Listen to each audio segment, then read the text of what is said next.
Larry, we're back now with another session of what is just unequivocally becoming an historic citizens' grand jury. We're going to have more expert testimony today from some of the most prominent experts in this field. Take it away, Larry. Let's do a little recap.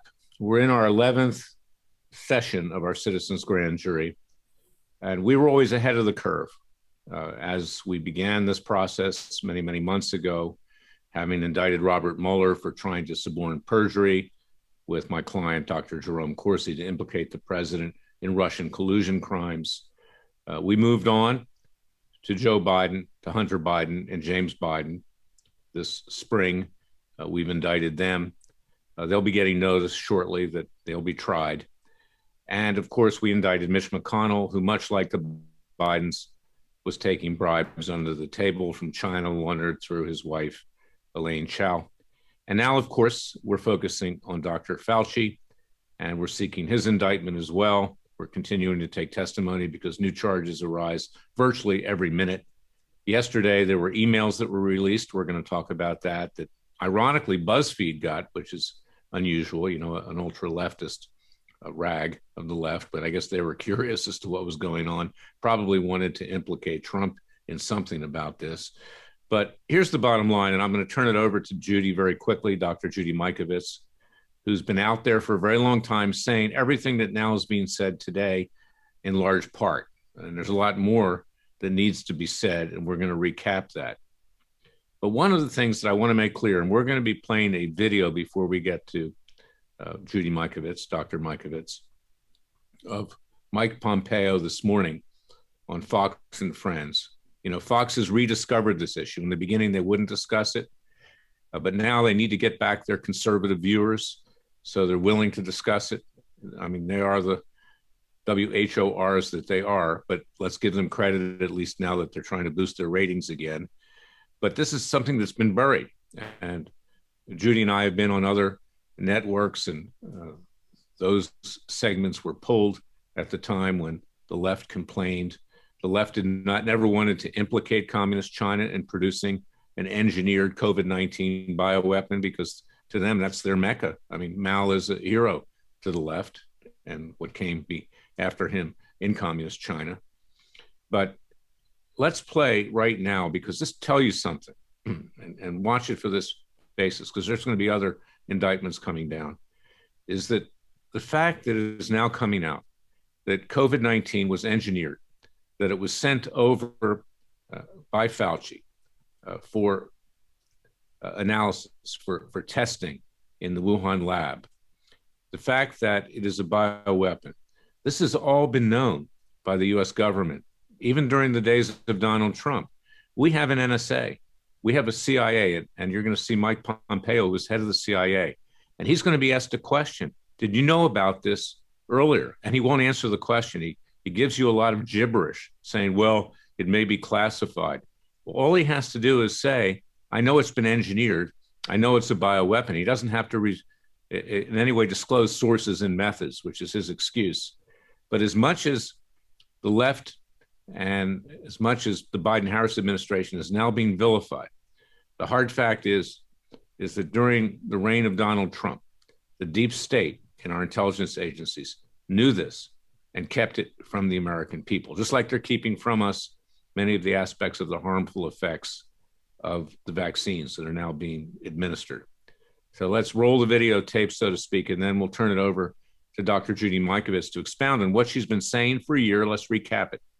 And she's also going to go forward on a PowerPoint demonstration of other things that she needs to bring to our attention, and then other matters as may arise in the course of this grand jury testimony. But let's play this clip of Mike Pompeo, and you're going to see just how dishonest our government is, both Democrat and Republican. All right, let's bring in Mike Pompeo, Fox News contributor, former Secretary of State. Good morning to you. Good morning. Good morning to you all. We'll start with your reaction on Dr. Fauci and everything that's coming out with him lately. He had his first interview with Nicole Wallace yesterday, and she really didn't grill him about those emails. What's your reaction about these 3,200 pages of emails that BuzzFeed got? So I've seen some of the emails. What really matters here is when it mattered most, when the Chinese were covering this up in early January of 2020, Dr. Fauci certainly would have seen the same intelligence that I saw. We would certainly have known that the risk that this came from the laboratory was real. We would have known that the Chinese Communist Party didn't want any of us to know that.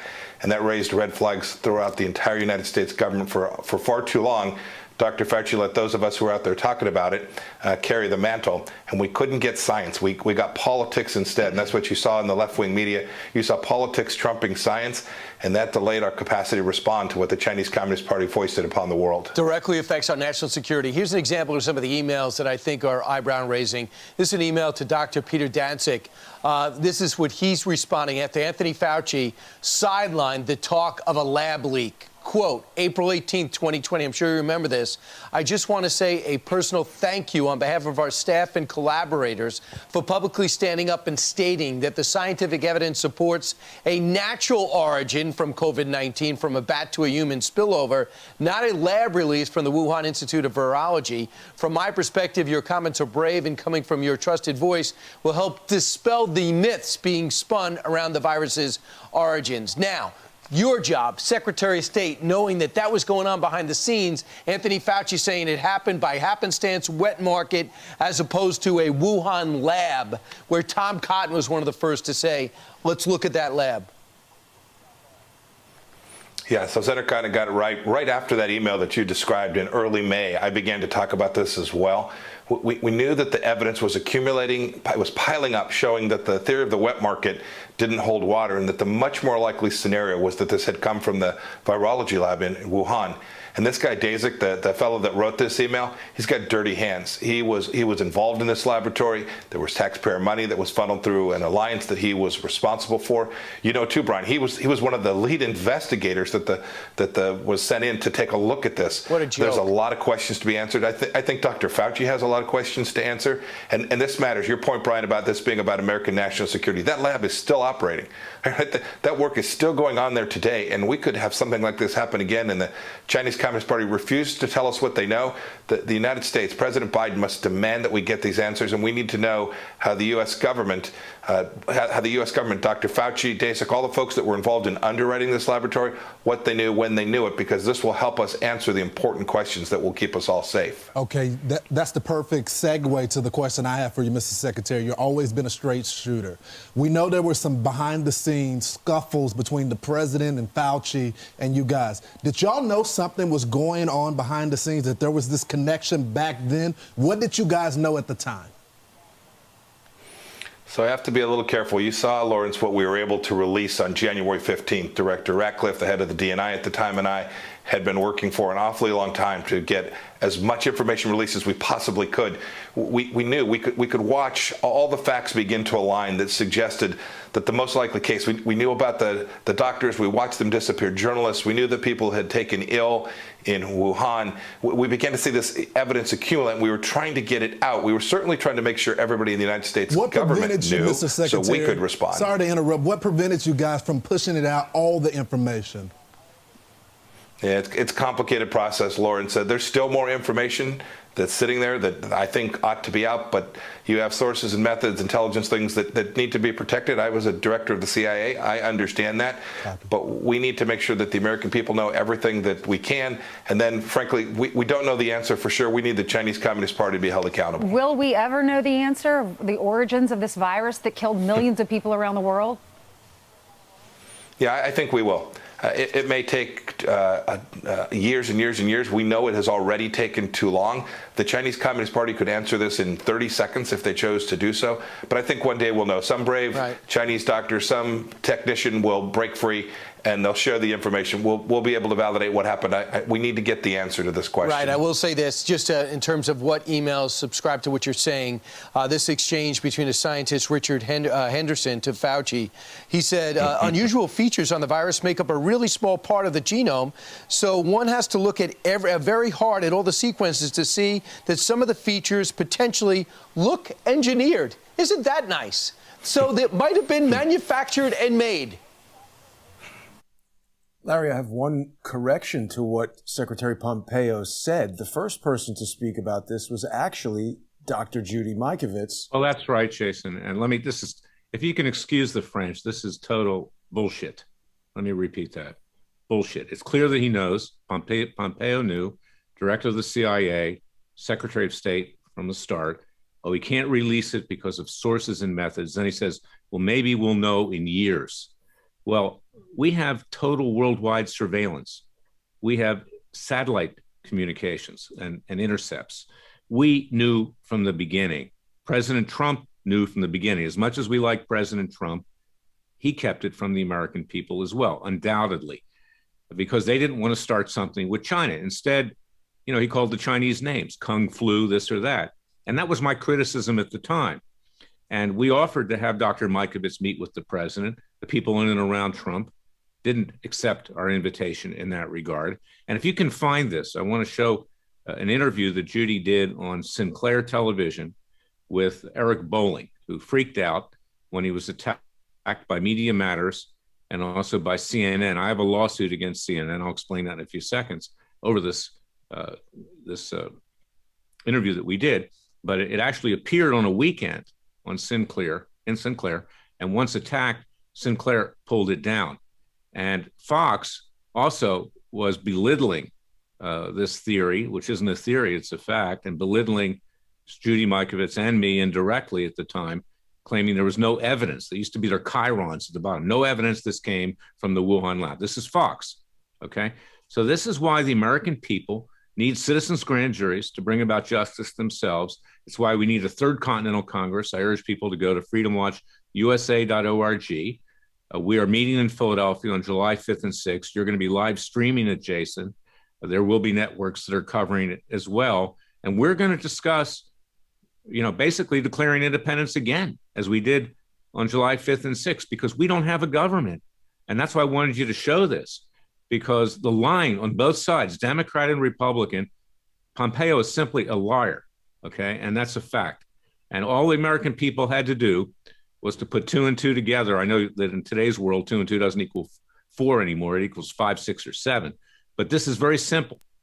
And Judy has been proven to be correct. So if you have that clip from Sinclair, if you can find that, that would be very interesting, because it's out there. It's still out there on YouTube. I hadn't prepared it, but I will look for it right now, Larry. Okay, see if you can find it. There it is. Is this it? There it is. That's it. But it's just an image from it. It doesn't have the video on this they pulled article. it? I know they went to some effort to try to get rid of it here.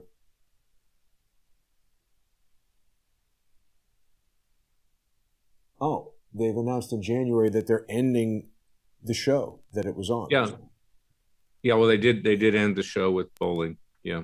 I think, Larry, let's move forward, and I'll try to find that. Let's see if you can find it in the meantime. Interestingly, I like Sinclair and I like the people that run it, but it was Bolling that panicked. I tried to communicate with him. CNN said that, Larry Klayman, as well as Dr. Mikovits, just made stuff up, et cetera. So I sued them for defamation. The case is going forward in Florida right now.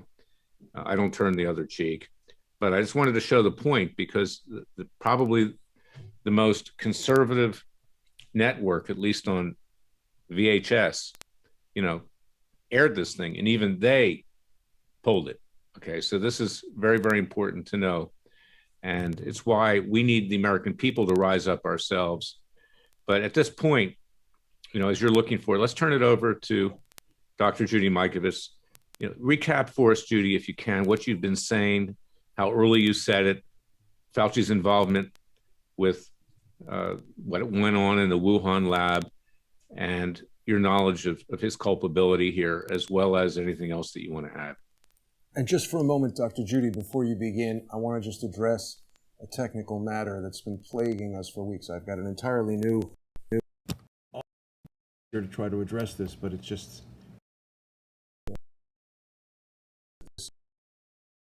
we are now ready for you, Dr. Judy. Kent is coming back in as well.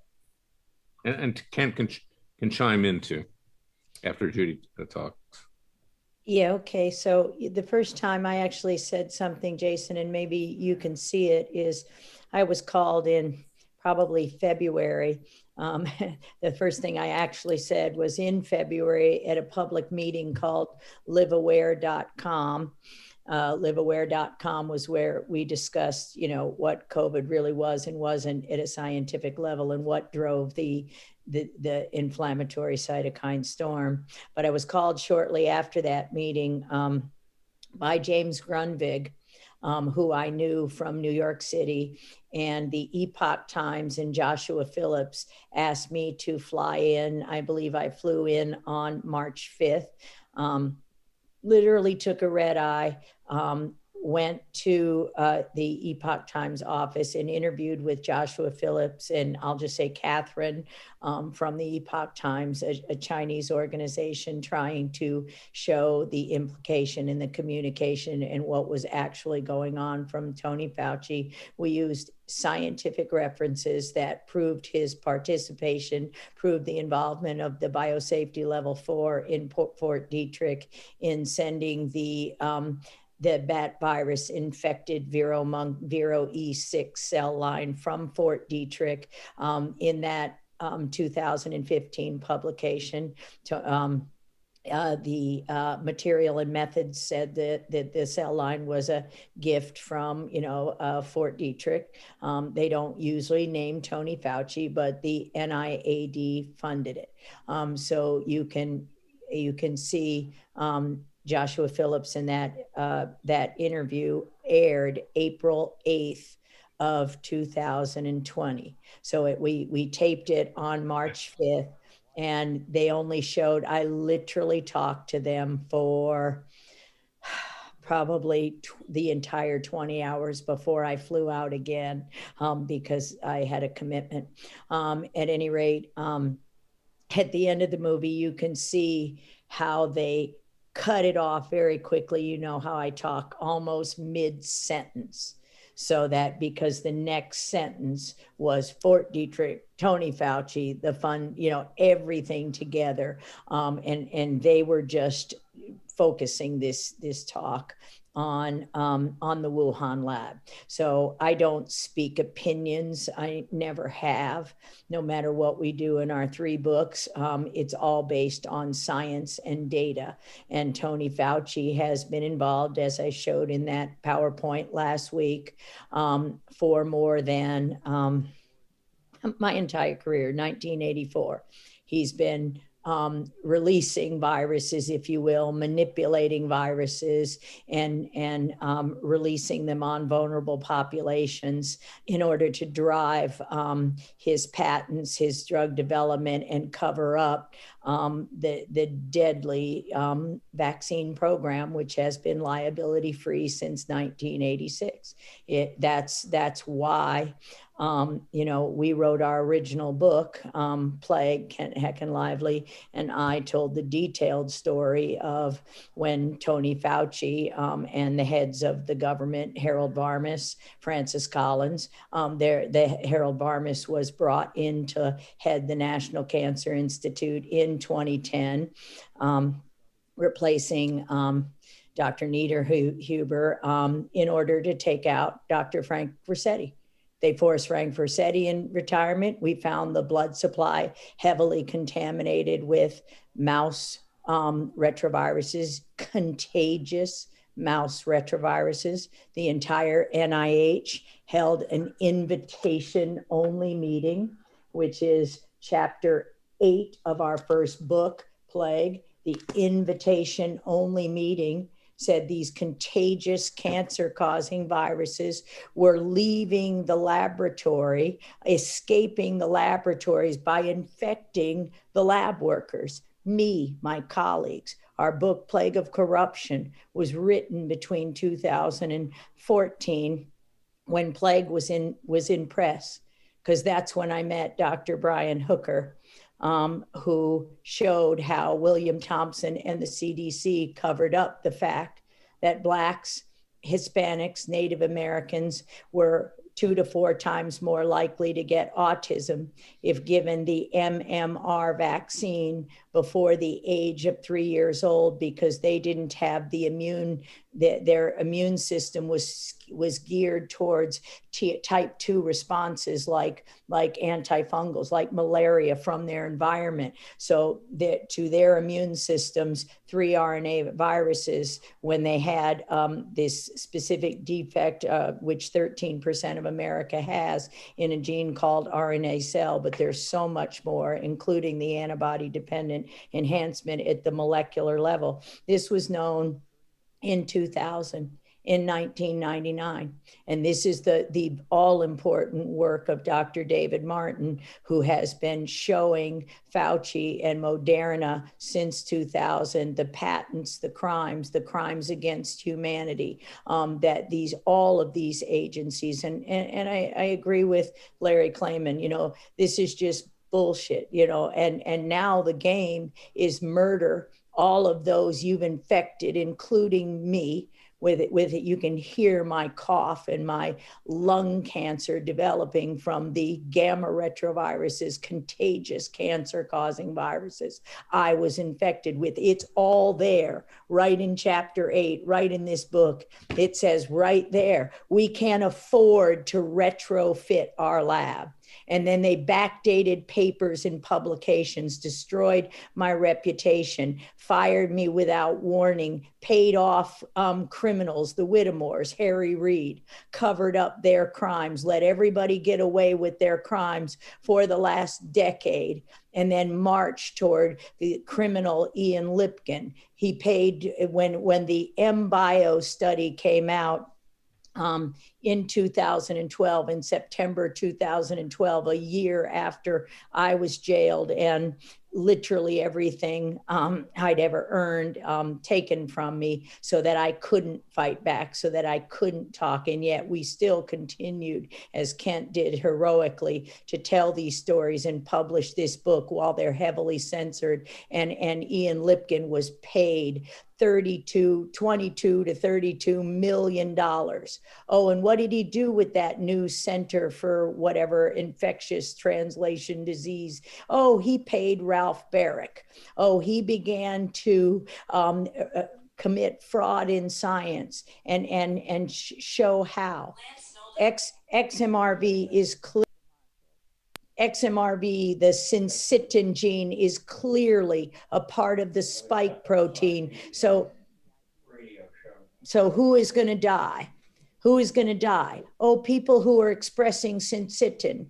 People, that's women. We're seeing the menstrual cycles. People with ME/CFS, people with autism. The masks. You don't put somebody with a seizure disorder in a mask. You don't put somebody like my husband with COPD in a mask. You don't force these, they drove this disease on purpose and are now cremating the victims, and that's what's in that slideshow. Who's susceptible to the imbalanced host response? Oh, all of those people in those 32 diseases with inflammatory diseases driven by the contagious cancers. Contagious cancer-causing viruses and immune dysregulation. This is so much more than Wuhan, China. Tony Fauci's been doing this. He first killed, millions of gays, IV drug users, prostitutes with his contaminated hepatitis B vaccine because he left chronic fatigue syndrome marginalized, put it in the National Institute of Neurological Disease and Stroke. No, it's an infectious disease, and he's done this for 30 years. I'm not the only one who isolated and described virus associations with these neuroimmune and neuroinflammatory diseases, and described, and every one of those people who saw the dangers of this flu vaccine. It's all in our book, Plague of Corruption. Timothy Cunningham, the CDC employee, the doctor who said that the 2017 1918 flu vaccine was killing people with almost instant cardiac arrest. You know, this is just so much more than hiding these emails. We have emails from Tony Fauci from 30 years ago, from 2011, from 2010, where he directed these very things. And basically, COVID-19 is a covert operation to cover it all up and cremate the victims of a 30-year contaminated blood supply. And it's all right there in those slides, you know, and he knows it. And many even people on this panel are saying, you know, I'm grateful you're being vindicated. No, I'm not being vindicated, because just like nothing happened to Tony Fauci when he killed millions with HIV, when there were cures out there, when he drove, when he destroyed the lives. I mean, all you had to do was wait until Blacks, Hispanics, and Native Americans, till they were 3 years old, to give them MMR, and the relative risk would go down to that of white boys, which was still twofold white girls. The relative risk of you know, literally death or destruction of the entire family unit, everything in these organizations, cancer. We see that in the movie Medical Racism from Children's Health Defense that was just published in March of this year of 2021. We see all of this. So I'm not at all encouraged or in any way happy or vindicated, because nothing happened to him before. And it's not just him. It's our entire corrupt system. The FDA that keeps healing drugs away from us. That CDC, Deborah Birx and Robert Redfield were right there in the 80s and 90s, testing a deadly vaccine on the military, on the most vulnerable people, those people in stressful situations, knowing full well these animal viruses, these, you know, aborted fetal tissue cell lines, heavily contaminated. My entire 40-year career, that's what we knew. That's what I worked with in the 90s. I'm the one that mixed those bat tissues with primary monocytes and macrophages and took Ebola. That Ebola I show there in the next slide, I believe. I show there the book called For Life. Here, the Ebola. Here, right there in inset is all those names that I was showing you. You know, Harold Varmus in 1999, they started this xenotransplantation program. It's xenotransplantation when you inject foreign tissues, DNA, RNA, protein of other animals into a vulnerable human being. And they're right there, Harold Varmus, you know, another criminal. We need to take down all of these criminals. Tony Fauci's just your Mr. Plausible Deniability. He's the little man behind the Wizard of Oz beating up women. You know, the misogyny in all of this is beyond comprehension. And anybody, you know, Timothy Cunningham was an honorable Black scientist who had honors and worked in Ebola for the victims of this. And he's murdered and his name ruined, you know, the same way as Jeff Bradstreet. Anybody who came close to understanding this science and looked at it, their lives were ruined or they were murdered and said to be suicided.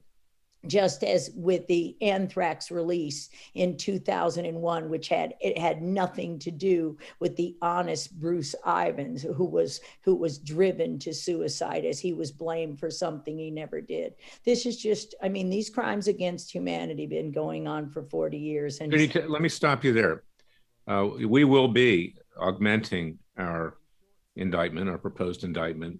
Derek Chauvin was convicted of negligent homicide. I would say that Dr. Fauci certainly qualifies for that at a minimum.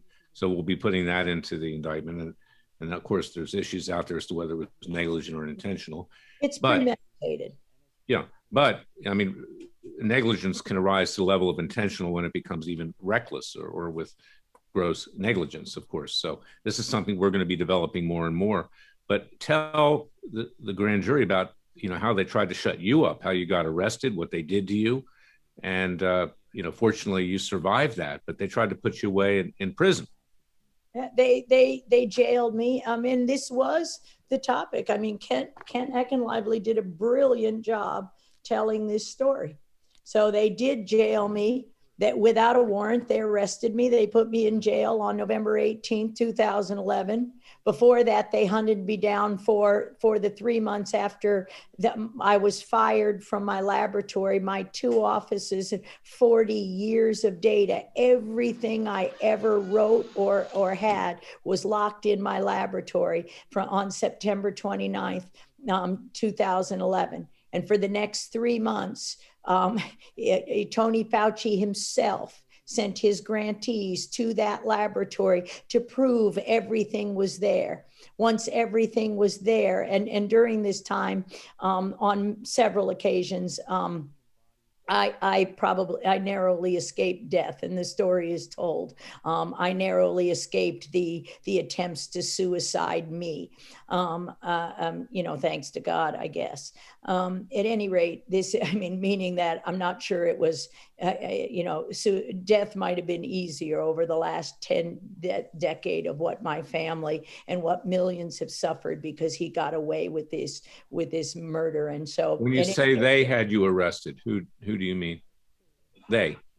Well, there was no warrant. And who executed it? Was it the Justice Department? The U.S. Justice Department? The federal government, a federal agency, somehow out of Reno, Nevada. We filed a lawsuit with them. It's the last chapter of our book, Plague of Corruption, goes into the fact for 5 years, they held a whistleblower lawsuit under seal, where attorney Mike Hugo tried to help me on the civil rights violation, and the office there at the Attorney General at Nevada and the FBI. The FBI came to my house. The FBI took everything. The FBI knew exactly I absolutely did nothing wrong while I'm held in jail with no opportunity to bail, while I'm threatened, while my husband is threatened. And I'm supposed to, if I sign this apology, which is basically a confession that I said I made up XMRV, xenotropic, xenotransplantation. You don't inject mouse tissues in humans without deadly things happening. And that's exactly what happened. So if I sign a confession while I'm held in that jail without bail, in solitary confinement, essentially for those 5 days, where I'm on the suicide watch, where I'm where they do everything they can to get you to think that you need to confess, you need to sign this, so you'll never see your husband again. And then when I refused repeatedly on the 4th day, they planted stuff in my house, and we can prove it, and had 5 years. The Attorney General, the FBI held this, the DOJ held this under seal. And only in October of 2019, when I presented a talk at the Truth About Cancer Live in Anaheim, about persecution and cover-up, where I walk through every word I'm saying, what the journal Science did, what the scientists did, how they covered up these crimes, and then rewrote history. That's what COVID-19 is. Let's kill all the HIV infected, kill all the XMRV infected, and kill all those vaccine injured. And that's exactly what the masks are doing. That's exactly what the shots are doing. The first people who die, and all the evidence will be cremated. We're saying no cremations. Let's prove, because we can prove beyond a shadow of a doubt what Tony Fauci did. So we, in May of 2014, when Dr. Frank Ruscetti was forced into retirement, I was jailed. Dr. Ruscetti was forced into retirement. He discovered half of immunology. He should have been honored with medals for what he did. He got the 1991 Distinguished Service Award at the NIH, 1991, for our discoveries, for his discoveries. He was forced into retirement after I was let out of jail, and then told he had to throw away anything that had to do with these studies and burn it, have a little data burning party, just like William Thompson in the CDC. This is criminal, and it's gone on. So yeah, they did this all to us. So Dr. Rossetti didn't throw away the data. He actually saved the data and the samples. And we did that at great risk to our own lives. And we walked to my attorney's office in Ventura, California in May of 2014.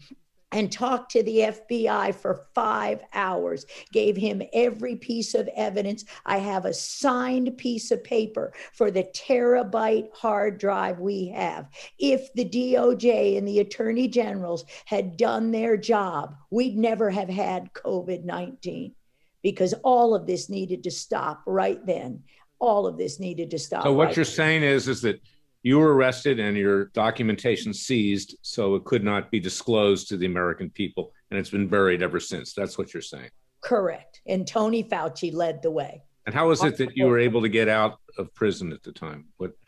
What by the grace of God got you out of prison? The judge said you have no reason to hold her. So I finally got in front of a judge after 5 days. Okay. And well, thank God for one honest judge in this country. Correct. That's one more than I know, Judy. But after that, after the Thanksgiving holidays, the criminals forced me to go back to Reno, where I had said no to extradition. I was charged with felony, what was it called?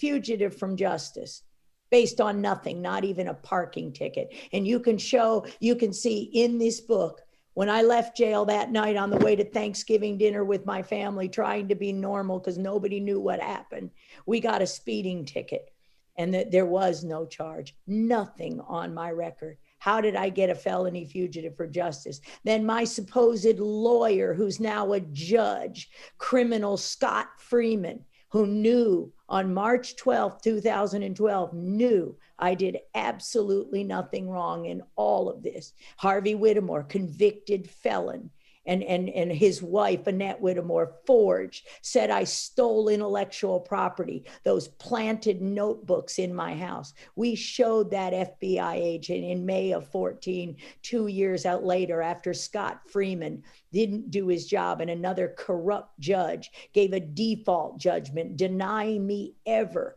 to get a testimony. To this day, I've not had 1 day in court, and I lost everything. We just moved last week for the 10th time in 5 years, into a 500 square foot apartment that we rent. I had 3 houses, 2 boats, 2 cars, and had saved everything I made for my retirement when I was 55 years old. And none of that happened, and it would have happened in 2015. All of this taken from me without any basis in law, without a single day in court. Do you have reason to believe that the FBI and the Justice Department still has the material they seized from you in their possession? Absolutely. Okay, well, we'll be going after that. We have a copy of it, no problem. We have all the samples. Read the last chapter. And we'll serve a grand jury subpoena on them. They'll laugh at it, but we'll enforce it in our own peaceful and legal manner. But Ken, I want you to weigh in right now on what Judy said. I want to get your take on what we're having just a little bit of a technical issue with Kent's connection. He's attempting to rejoin us right now. Give me just a moment. I think Kent is joining right now. Well, and while we wait for Kent, see, this tells you something about Pompeo, okay? You know, he's taken some good positions on certain issues with Israel and whatever, but the bottom line is, you could see in responding to Lawrence Jones, who asked the only question, he's the brightest person on that panel, Brian Kilmeade. You know, if his IQ was over 80, I'd be surprised. But he asked the question, what did you know and when did you know it? And you saw, I can't reveal sources and methods. You know, we'll find out in years. You know, no accountability at all. They know. They know. And Trump knew too. And, you know, you got to face facts on this. And that's the reality. As much good as the president did, he knew as well. And that's why he never went after China. It was just words, all talk and no action. But yes, we are going after China. They're going to be indicted along with Fauci. And we also have our civil suits in Dallas, Texas, class actions, and in Jerusalem, Israel, and a criminal complaint in The Hague, Holland. But citizens grand jury is where it actually will get the job done, because we're not dependent on compromised judges and the International Criminal Court, which is primarily run by either terrorist-related nations or Europeans who have no guts. But in any event, let's hear from Kent right now. I believe we've got Kent joining us. Kent, are you able to unmute? Kent, can you hear us? He's not able to unmute for some reason. So Kent, let's have you just leave the call and come back in. Larry, I know that you're aware that it's quite a technical challenge to put together these shows. Readers coming from all over the country, and we've got all manner. Still operated by the Communist Chinese. Okay. And if I may, while Kent's coming back in, if I may, when I was let out of jail, I was told I could communicate with no one who wasn't my attorney or my family in any way, be it email, blogs, social media, or anything, under risk of going back to jail. And one of my corrupt attorneys at the time said, I said, oh, that's ridiculous. They won't have new evidence. And he just sat there coldly and said, they had no evidence the first time, did they? So they almost killed my husband this first time. So I agreed to file bankruptcy with a perfect credit score. And so they can take away all your money. I had 97 witnesses to take to that civil hearing in September 5th or 6th of 2012, 97 witnesses, which would have included Tony Fauci and everyone else. And I was prevented from going to the damages and giving the testimony and bringing those. And I would have spent every dollar I had to do that. And I was forced into bankruptcy under threat of going back to jail in Nevada. And I knew it would kill my husband. And I said, that's ridiculous. There is no new evidence. And he said, there was no evidence the first time, was there? Oh, and by the way, we got O.J. Simpson, didn't we? Oh, good. This is justice in America. What was he charged with? Stealing his own stuff. So that's what I was charged with, stealing my own property. And thank God for Ken Heckenlively, because he came in there. And when I could only talk to lawyers, he said, I'm a lawyer. Let's write the book. They can't censor. You'll get your First Amendment rights. And so we spent that entire 5 years taping every word that I've said. Every piece of data is there, and corroborating that with witnesses and people who were there, and the data and the science to support it. As you see, the first chapter, A Plague of Corruption, Scientists at Sea, one of the times they attempted to kill me, where my house was surrounded, and we escaped on my 13-foot Boston whaler called Baby Jonah, because they can't take you off the water. Thank God for Frank Rossetti. I called him up and said, Frank, what do I do? And he said, you moron, you got a boat, get on it. And throw that phone in the water too while you're at it. So I did. It's a good story, and Kent tells a beautiful story, and it's all backed by data. And that's the gift from God, is Kent Heckenlively. And I'm sure that the audience finds the remarkable coincidence that we're just unable to connect with Kent right now. I'm sure that's a total accident, but we're working to get him on. See if he can call in by phone. Yeah, we're doing that. Kent, can you hear me?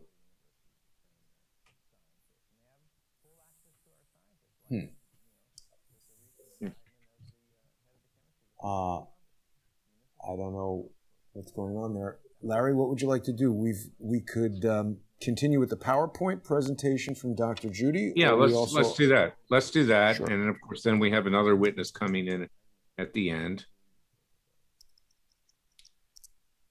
Dr. Judy, whenever you are ready. Well, you like me? Okay. So this was where we left off last week.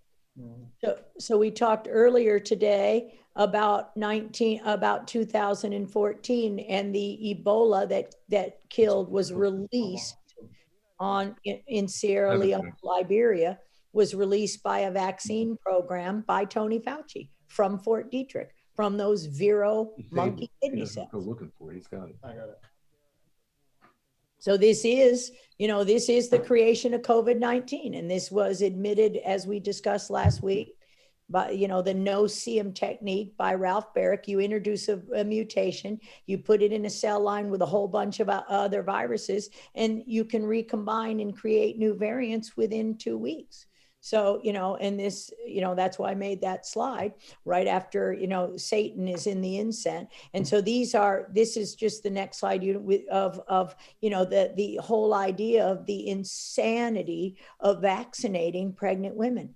They're already immune compromised in order to develop a healthy virome and microbiome. This is based on science that everyone knows. And yet we see more and more injury and more cancer from these vaccines in vulnerable populations, giving a 9-year-old, a 12-year-old, they're in puberty. They've got to use their immune system to grow and develop, not to fight all of these pathogens. The flame gets so high. This is basic, maybe it's not basic, but this is immunology we all know. So this is the whole point of the entire government, not just Tony Fauci, but it started back with Bob Gallo and Tony Fauci and Luc Montagnier and all the way through. Luc is the good guy.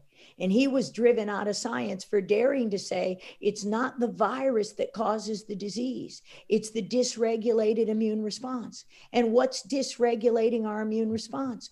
The vaccines, with all the toxins, with all the aluminum, with all the mercury, with all the animal tissues, with the aborted fetal tissue. You don't put another human's virome into a human.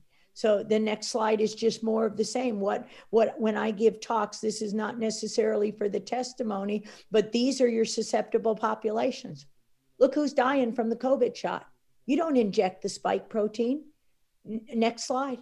All the red asterisks are the disease. This is how the AIDS develops. This was a slide that we used back in the 80s or 90s.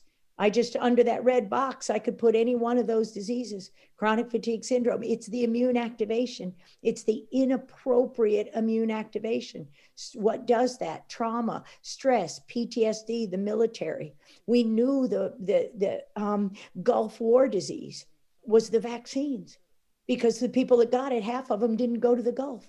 What did all of them have in common? The inflammatory vaccines. We don't need to talk about the science of our endogenous viruses, but this is syncytin. This is syncytin. Everybody knows that's in the spike protein. Why is that in the spike protein? Why is HIV envelope in GP120, as some of the sequences showed, as Luc Montagnier said a year ago? Everybody knew. These are the people. This spike protein is, next slide shows you the three most beyond this. Let's see if there's another one here that shows you the spike protein is HIV envelope, XMRV envelope, and SARS envelope. They just changed the name to spike protein. We've known since 1982 the envelope alone causes disease.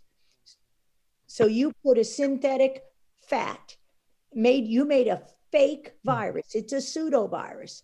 And you put it in every cell of the body. You injected the disease in tens of millions, hundreds of millions of innocent people, and they're dropping like flies, and they will continue to do so. And they knew it. And then they'll destroy the evidence. That's the whole point. This is a paper from 2013. We knew this in 2011. And the corruption. Look down in the inset to show you that HIV, even if people with HIV are on AIDS drugs, vaccination will spread their disease in their own body. So you're murdering the very victims of the injury you've created with the contaminated vaccines over the last 30 years. And what about that corrupt vaccine court? And I said this last week, when does liability return? Oh, when there's a manufacturing defect. That means you can't use animal cell lines, human cell lines, animal tissue, chicken egg, aborted fetal tissue. You can't use any of those to make any vaccines again. This should have stopped in 2011. And what did the corrupt Supreme Court do? Oh, the Brushewitz decision. Jason, So Jason, I'm not to interrupt Judy, but I'm sending you that Sinclair interview that we did, so you can play that after she's finished. That's essentially all. The next slides just tell you we have solutions, and the corrupt government is keeping us from those solutions. We have ivermectin, we have hydroxychloroquine, we have natural products. We have, you don't need to see the magnets, that's true, but at any rate, we have natural products. We have cannabis that remains a Schedule I drug, which can heal these diseases. We know N-acetylcysteine, curcumin, natural products were prevented from the FDA. We made a drug called Anustat, which we tried, and I was consulting with the company that made that drug for 15 years. Been through 15 years of study and clinical trial. Safe, safe, safe, safe. Could have prevented Ebola, could have prevented AIDS. We designed the drug to do exactly the immune mechanisms, and the FDA, you have to bribe the FDA. This family spent $20 million of their own money. They couldn't break through the corruption. And yet their drug's been through trials and could have been for $200 a month, could have been a vaccine strategy, to prevent any. We can prevent these outbreaks, this plague of corruption from ever happening again. But you've got to destroy the entire corrupt system, take it down, and put the honest people back in charge of our governments, because every single one of those agencies are corrupt. Well, and that's very important because this may just be the beginning of bioattacks on the United States and the world. Now the terrorists see how cheap and easy it is. So we better get our act together very, very quickly. Jason, we just sent to you that interview that Judy and I did with Eric Bolling on Sinclair. If you can show that, and if you can relay the date of that, you can see that going way back when we were being censored. I need to retrieve that first. Let me interrupt for just a second. Hang on. We've got Kent on. I'm going to retrieve that video and then we'll come back to that. But let's go to Kent Heckenlively, if we can right now. Right. Kent, can you hear me? I can hear you perfectly. Great. Take it away, please. Okay. This has just been an amazing session. I really want to echo what Dr. Mikovits has been saying. I think it's important for people to understand that Tony Fauci sits on a throne of corruption that he himself has helped to build. For the past 36 years, he has been at the top of the public health establishment. What started happening in the 1980s is, instead of scientists deciding what science should be funded, there was this centralization of power at the top. Tony Fauci has been at the top of that pyramid. He has been controlling things since 1984. That includes the HIV/AIDS epidemic. It includes the chronic fatigue syndrome epidemic. It includes the autism epidemic. And now we are at COVID-19. Not only has he covered up what went on with the COVID epidemic, but he has been a part of creating it. So this is just so amazingly great that you're doing this, Larry. And what I think is important for people to understand about Tony Fauci is that we are dealing with a dishonest man. For the past couple days, I've been struggling to keep up with all of the revelations that are coming out from the Fauci emails. And I figured the best, because I've been having people call me up and say, Kent, did you hear about this thing that Tony Fauci said in an email? Did you hear about this thing? And my only response is, we're dealing with a dishonest man. So when the authorities go after an honest person, like Judy Mikovits, like Dr. Andrew Wakefield, like President Trump, they spend years trying to find one thing wrong that they did. Okay? Now, Tony Fauci is a fundamentally dishonest person. So what's going to keep happening as long as the media keeps continuing to search is they're going to keep coming up with one crime after another. I am thrilled to death that Senator Rand Paul finally showed up at the party and is really going after Fauci. I hope he continues it. I hope others follow along. My concern is that people are going to think that when Fauci is gone, the situation is solved. But we have to get rid of the current Fauci, and we have to prevent the next Fauci. Because if we allow this system of corruption to stay in place, we're going to find ourselves right back where we are now. Well said, Absolutely. Ken. Let's And play Larry, the video has arrived. I just need a moment to get it playing. I think it is worth mentioning that Dr. Fauci's book, it's been announced just earlier today, has been actually pulled from Amazon and other national retailers. So definitely, as Kent has pointed out, it's a step in the right direction. I just need a moment to get that video over here.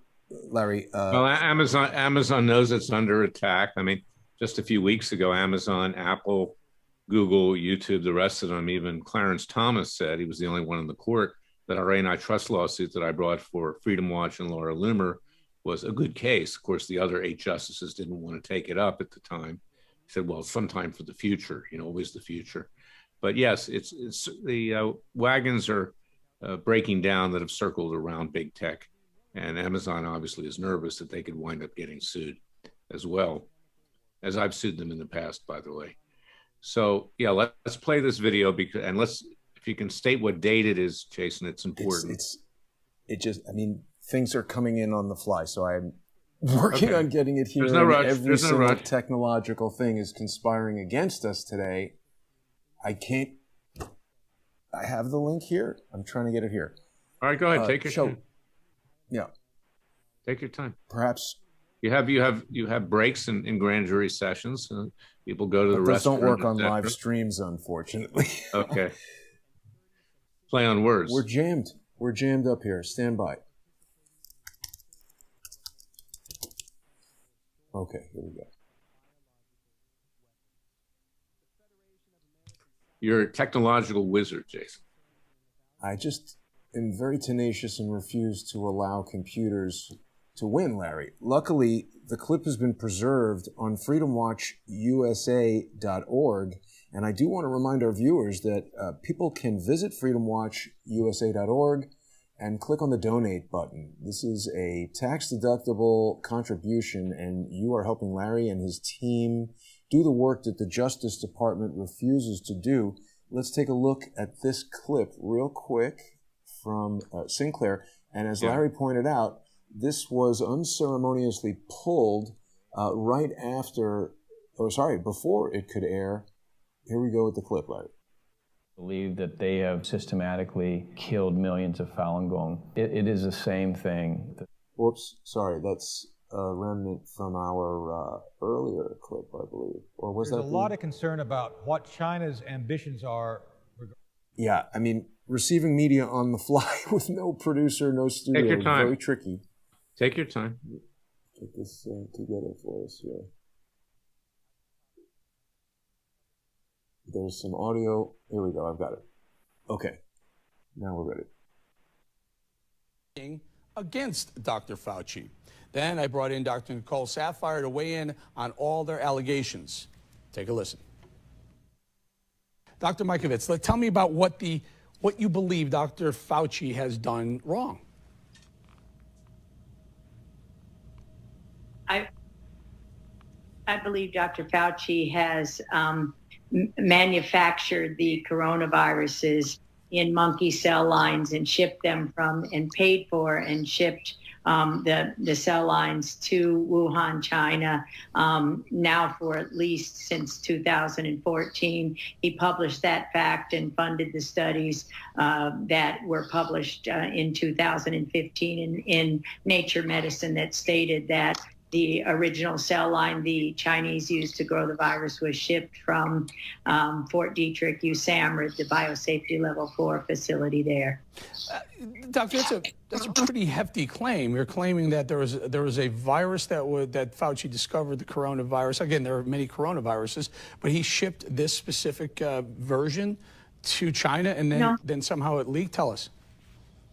No, I'm not saying that he discovered it. I'm saying they were manufacturing these animal tissues. They were using these animal tissues at Fort Detrick, and this has been done for decades. It was illegal in this country. So instead of continuing the work there, he funded the studies. He's the head of NIAID. He didn't discover this particular coronavirus, but they had been working on isolating coronaviruses from bats, both at USAMRIID since the mid to late 90s, and they had shipped originally, funded the studies to Wuhan, China, when it was illegal in this country to do these types of studies further. All right, let's bring you in, Larry. Let's talk about the law here. What's your claim, and you know, how is it steeped in law? Well, we're looking at a possible RICO case, Eric, and we're analyzing that right now. But what it appears happened is the Chinese got that virus, and we know that $3.7 million was given as a grant during the Obama administration to that Wuhan laboratory. That's not in dispute. And the Chinese then engineered it into a bioweapon. So what happened here actually is relevant to our lawsuit in Dallas, Texas, our class action against the communist Chinese for releasing either accidentally or by design this pandemic. So it's a very serious matter, and it needs to be looked into. No one wants to discuss it. And I suspect that the president probably knows about this right now, which is why, and I support the president personally, but I don't think that's why I think that's why he's not going real strong against China right now, because this virus actually had its origins, apparently, in a lab in Fort Detrick, Maryland. Yeah, and Larry, we know about the funding that the Obama administration sent to China, the Wuhan lab, but allegedly it was for discovery of a vaccine of this exact virus. Earlier, the doctor talked about something that Fauci may have been doing, experimenting here illegal. Tell us about that piece of it. Well, let me just say this. I think one thing the left and right have in common these days, Eric, is that we don't believe a word the government tells us. And the fact that they claim they're looking for a vaccine, you know, they were doing research, and Judy can talk about this more, at Fort Detrick to combat bioweapons, okay? So they weren't there just for vaccines. I mean, they were there for a number of different reasons. But let me turn it over to her because she's the expert here. Go ahead, doctor. Yes, Eric, these since the mid-90s, we've been working with Ebola and other strains of viruses from bats and animals, and I did that work at the USAMRIID. That means U.S. Army Research Institute for Infectious Disease. So we were doing those studies allegedly then to provide vaccines or therapeutics, but we were working, mixing animal tissues in these human cell lines, the exact same cell lines used in China. And these viruses have escaped before. The Ebola strain in 2014 that killed 21,000 Liberians came from that same USAMRIID facility in Fort Detrick, Frederick, Maryland. All right, we're going to leave it there. I think there's a lot more as we go forward. Larry, you've been talking about suing China for quite a while now. You'll keep us up to date on where that legal proceeding is headed and where it is. Larry Klayman, everybody.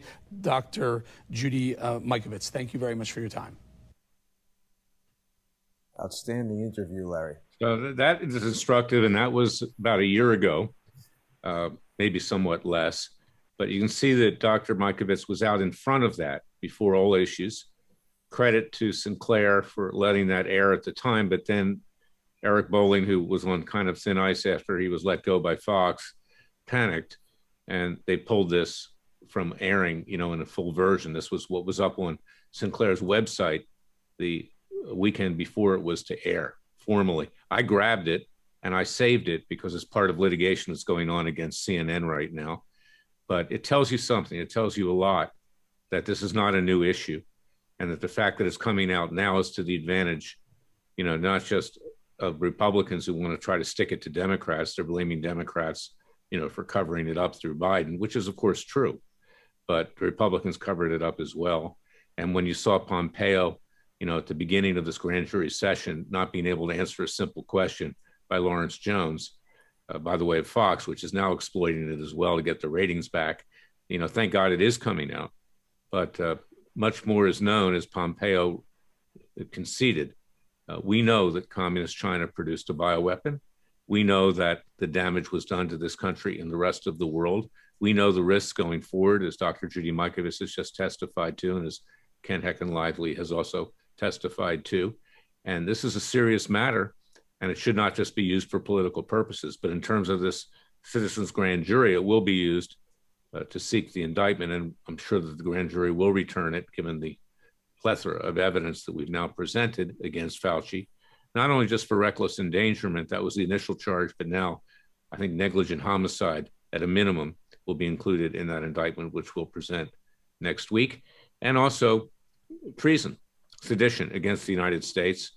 And there needs to be a civil lawsuit here. I'm going to be looking for means, as I said on that interview, to bring a RICO case against Fauci himself, racketeering, because as alleged, he profited greatly by all of this. Quick question, Larry. By the way, this was aired initially July 22nd, 2020, so it's almost a year ago. And before I get to my question, I know a lot of our viewers are visiting freedomwatchusa.org. They want to donate. They want to make a tax-deductible contribution to the effort. But people are asking how they can help Dr. Judy in her fight. It's a tragic story how her life was destroyed. People can, of course, purchase any of her books on Amazon or elsewhere. Plague of Corruption, Plague, of course. But Dr. Judy, is there a way that people can directly contribute to your fight against this medical deep state? I think the best way to fight that is for every single person to pre-order our upcoming book, Ending Plague. Ending Plague, a scholar's obligation in an age of corruption. That's the only thing that will keep because Ending Plague is Dr. Frank Rossetti, Kent Heckenlively, and I telling the rest of the story. So what is a scholar's obligation in an age of corruption? To produce knowledge and communicate that, so that the rest of doctors, scientists, lawyers, the scholars in the media who are afraid because they're afraid they'll lose everything and they can't risk everything. So the way that we can stop this once and forever, which is my only goal, I'd just as soon just retire and stop giving these talks. This is killing me to watch our families die, to watch the innocent people who are forced into this toxic shock and now injured, and we get dozens. My phone rings off the hook. Help me, help me, help me. Lung cancer, lung cancer. So the best way you can help me is to pre-order that last book, because that way that the rest of the scientific community, most of the medical community, scientific community, are people of integrity and honesty who work their whole lives to cure cancer. And we have those cures. We need to be free to exercise, our voice and communicate without fear of some kind of retribution or having anyone else go through what we and the others like Andy Wakefield, Suzanne Humphreys, Dr. Brian Hooker, Kent Heckenlively, our families injured, Jeff Bradstreet, Timothy Cunningham. This is the best thing anyone can do is make sure it never happens again. I might also add, Jason, and you're going to be covering it and live streaming at our Third Continental Congress. I hope to have Judy and Kent there in person. If they cannot come in person, we'll have a screen and we'll have them come in by Zoom.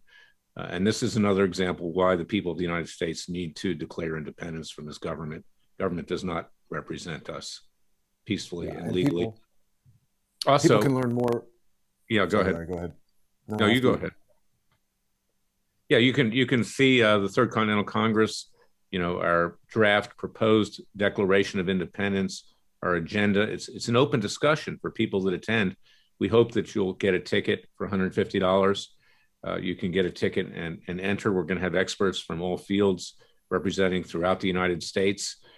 We're going to have an opportunity to discuss how we improve our Constitution, to close certain loopholes that are in there right now, such that we can go against big tech, such that we have judges who are not compromised and corrupt, that are accountable to the people by election, not by appointments or political campaign contributions and other forms of bribery, and things like that. And so please go to freedomwatchusa.org. Also, I'll have a book signing there myself for It Takes a Revolution. Forget the scandal industry. If Judy comes with Kent, they can do one as well, and we'll autograph them.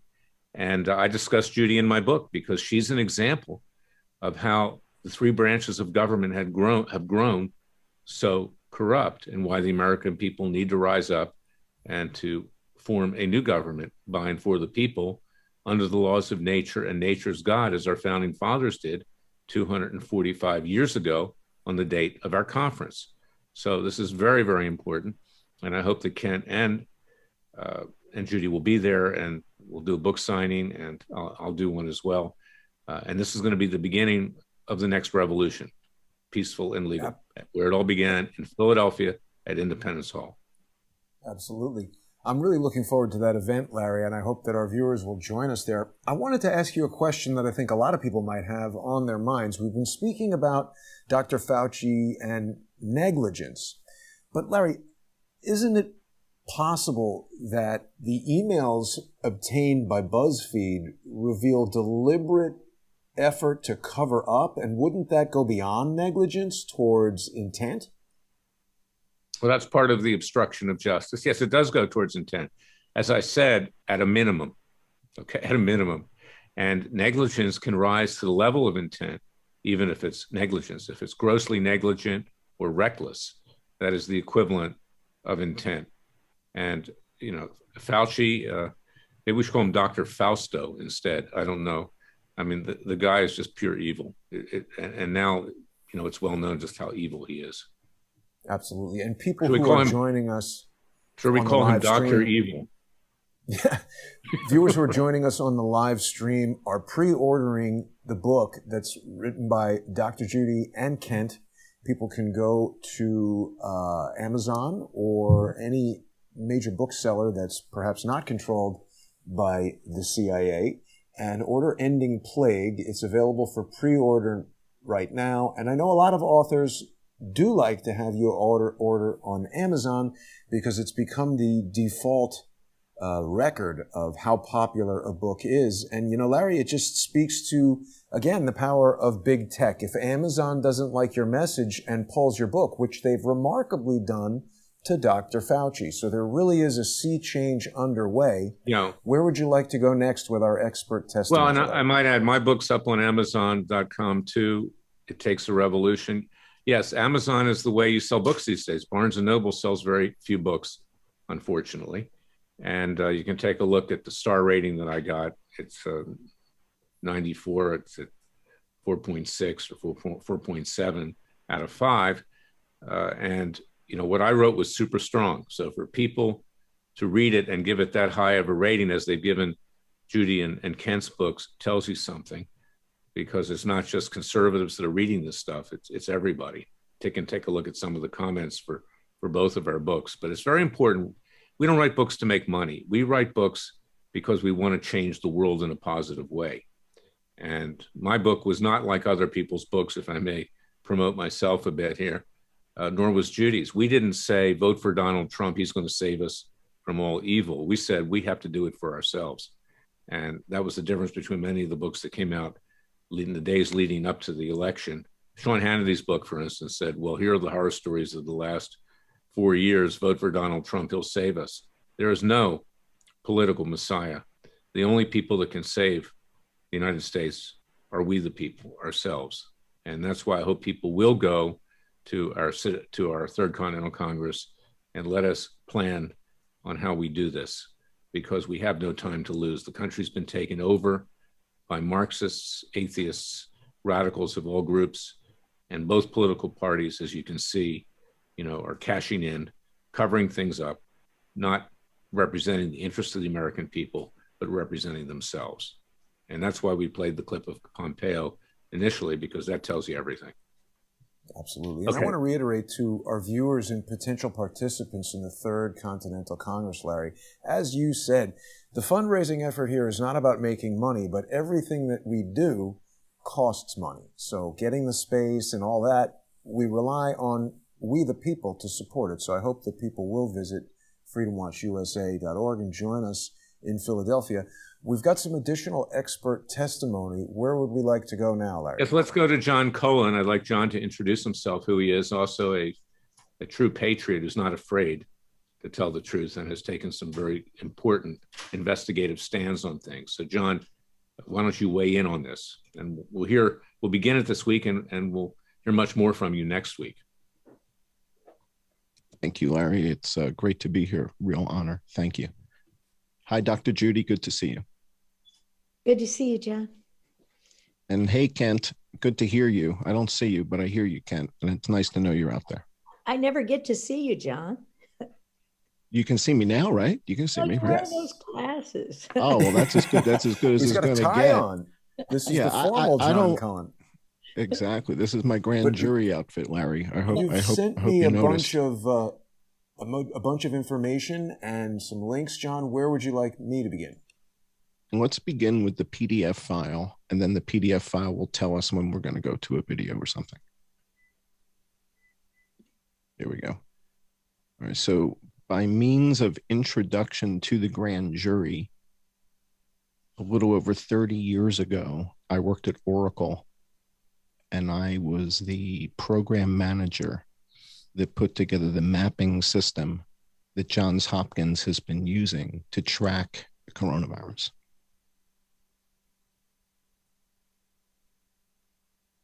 That's my software.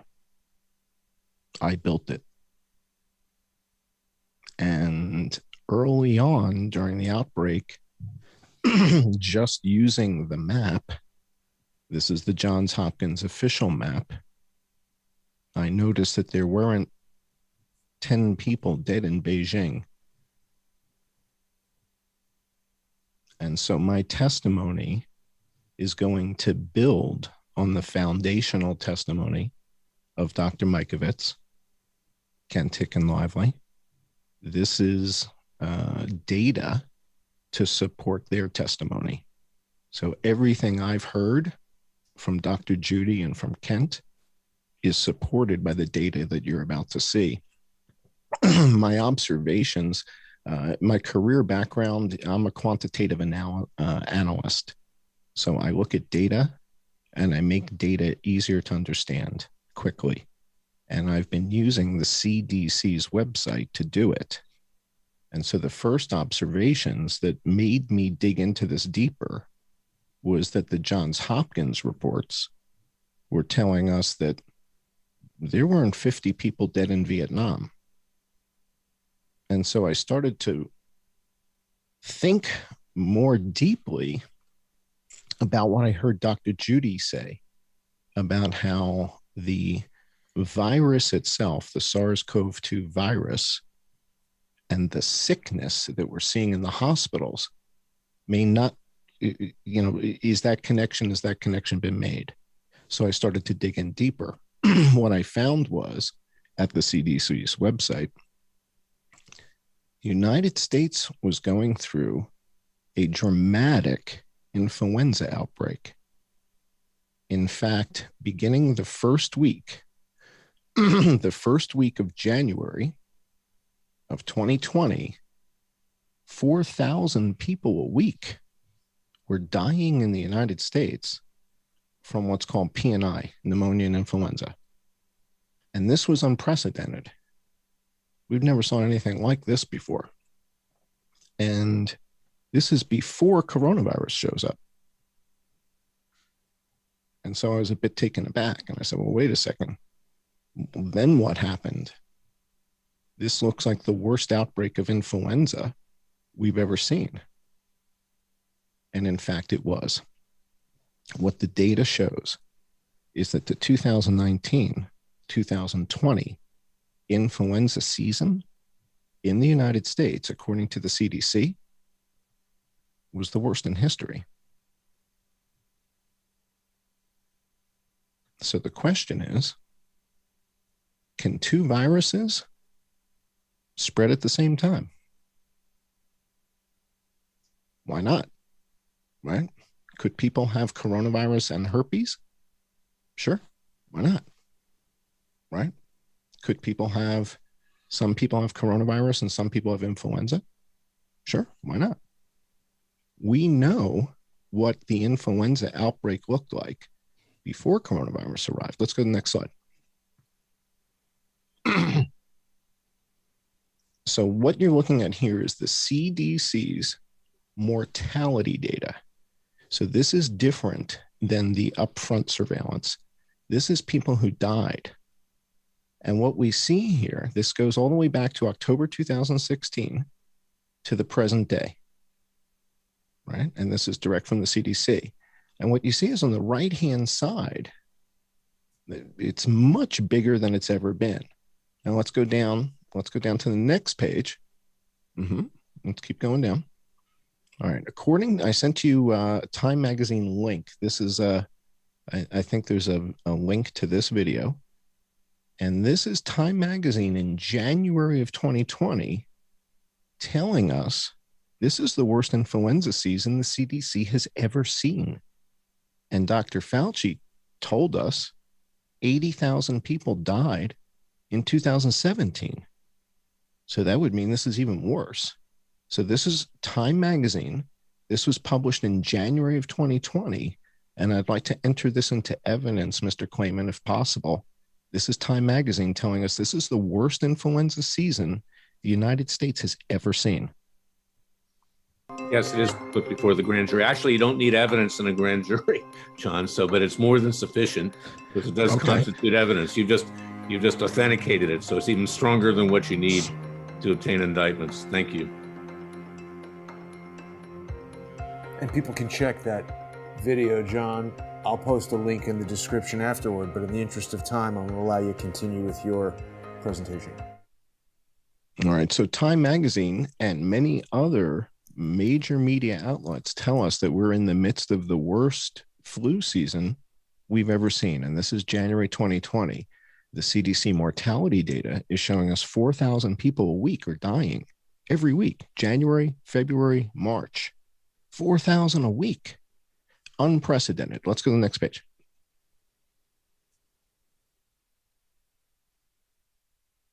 So this is what the season looks like. And what we're tracking, or what I started to track, was both influenza and coronavirus simultaneously. Because before there was coronavirus, there was influenza. And as coronavirus arrives in the United States, the question is, did influenza just disappear or no? So what you see here in this chart is the number of people who've died each week from each affliction. Blue is influenza, green is coronavirus. And by week 12, we see coronavirus is starting to make an appearance as far as deaths, but we've had 4,000 people a week dying from influenza before coronavirus even arrives. Okay. Now, let's go to the next slide and see what happens. The question is, did coronavirus just completely push influenza out and influenza just stopped when coronavirus arrived? Or is that not what happened? And by tracking both outbreaks at the CDC's mortality system, we go to the next slide. Fauci tells us the coronavirus pushed the flu out. Can we play that Brett Baer video clip that I think I sent you? Yep. Apologies. That was right there. That Time Magazine. Do you have that there? No, Brett Baer with Fauci. It was in the WeTransfer download. Oh, got it. So many different pieces of media here. No, I don't have that. Sorry. He tells him. We got no influenza. As I recall, Anthony Fauci is recounting a phone call with colleagues in Australia. I have the audio. I can play the audio. Play it. I have the audio. Okay. Yep. You know, because of what we're doing with coronavirus, we haven't heard a lot about the seasonal flu. we lose 30 to 60,000 people from the flu. Has that gone down dramatically?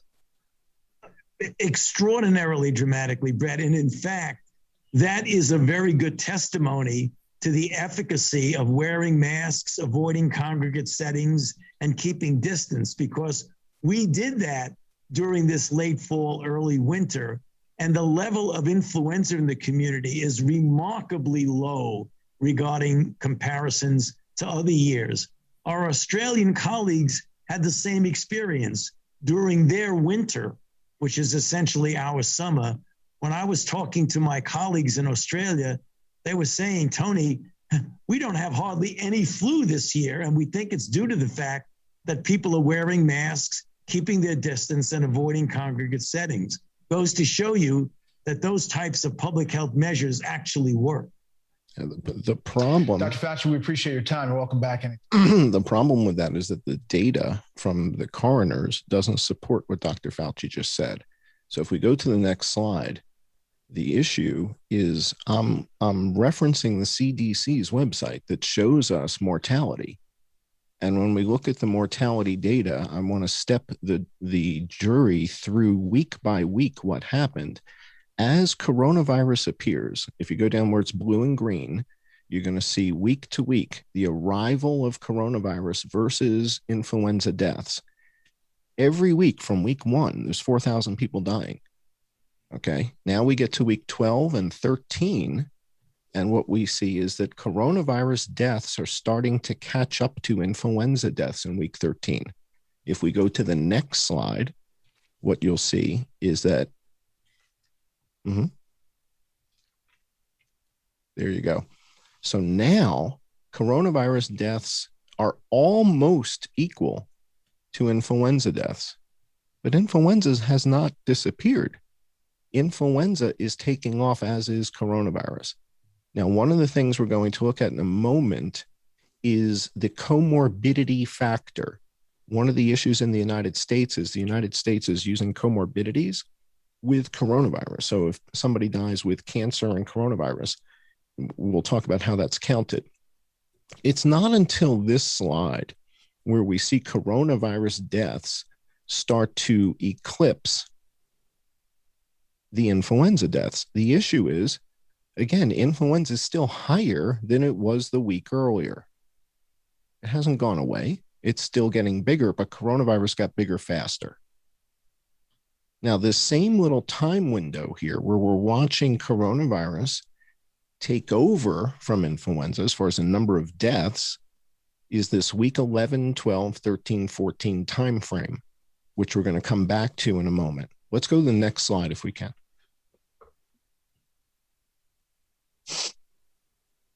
Okay, so now we see influenza starting to come down off of its peak, and we see coronavirus continuing to go higher.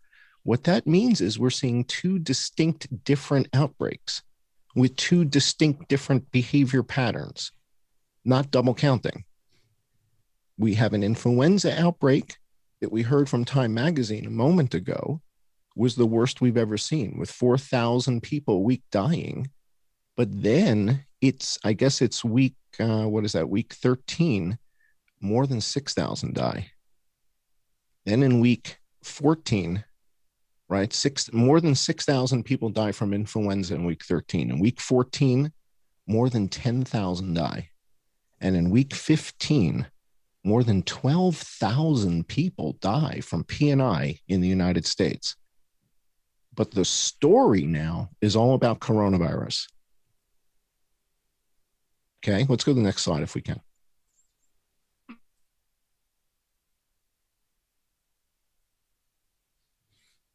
So what you're seeing now is basically the two outbreaks happening simultaneously. One that started much earlier and one that came on strong. But if you go to the next slide, what we're going to start to explore now is the comorbidity factor here. This is what it looks like up until the present day. And what you see is that in the shape of the outbreaks are very similar. And in the valleys, there are weeks where influenza deaths are outnumbering coronavirus deaths. So the question is, why would the CDC, why would Dr. Fauci not want to tell everybody about this influenza outbreak that they were talking about in January? Why wouldn't they want to talk about it? And why does it seem like maybe he's fine talking about Wuhan and gain of function with coronavirus rather than talking about gain of function with the Spanish flu? Because what this outbreak appears to be is the worst influenza outbreak since the Spanish flu in the United States. 274,000 people died in the 2019-2020 season. And you haven't heard a whisper about it because of coronavirus or because of which strain of influenza this might be.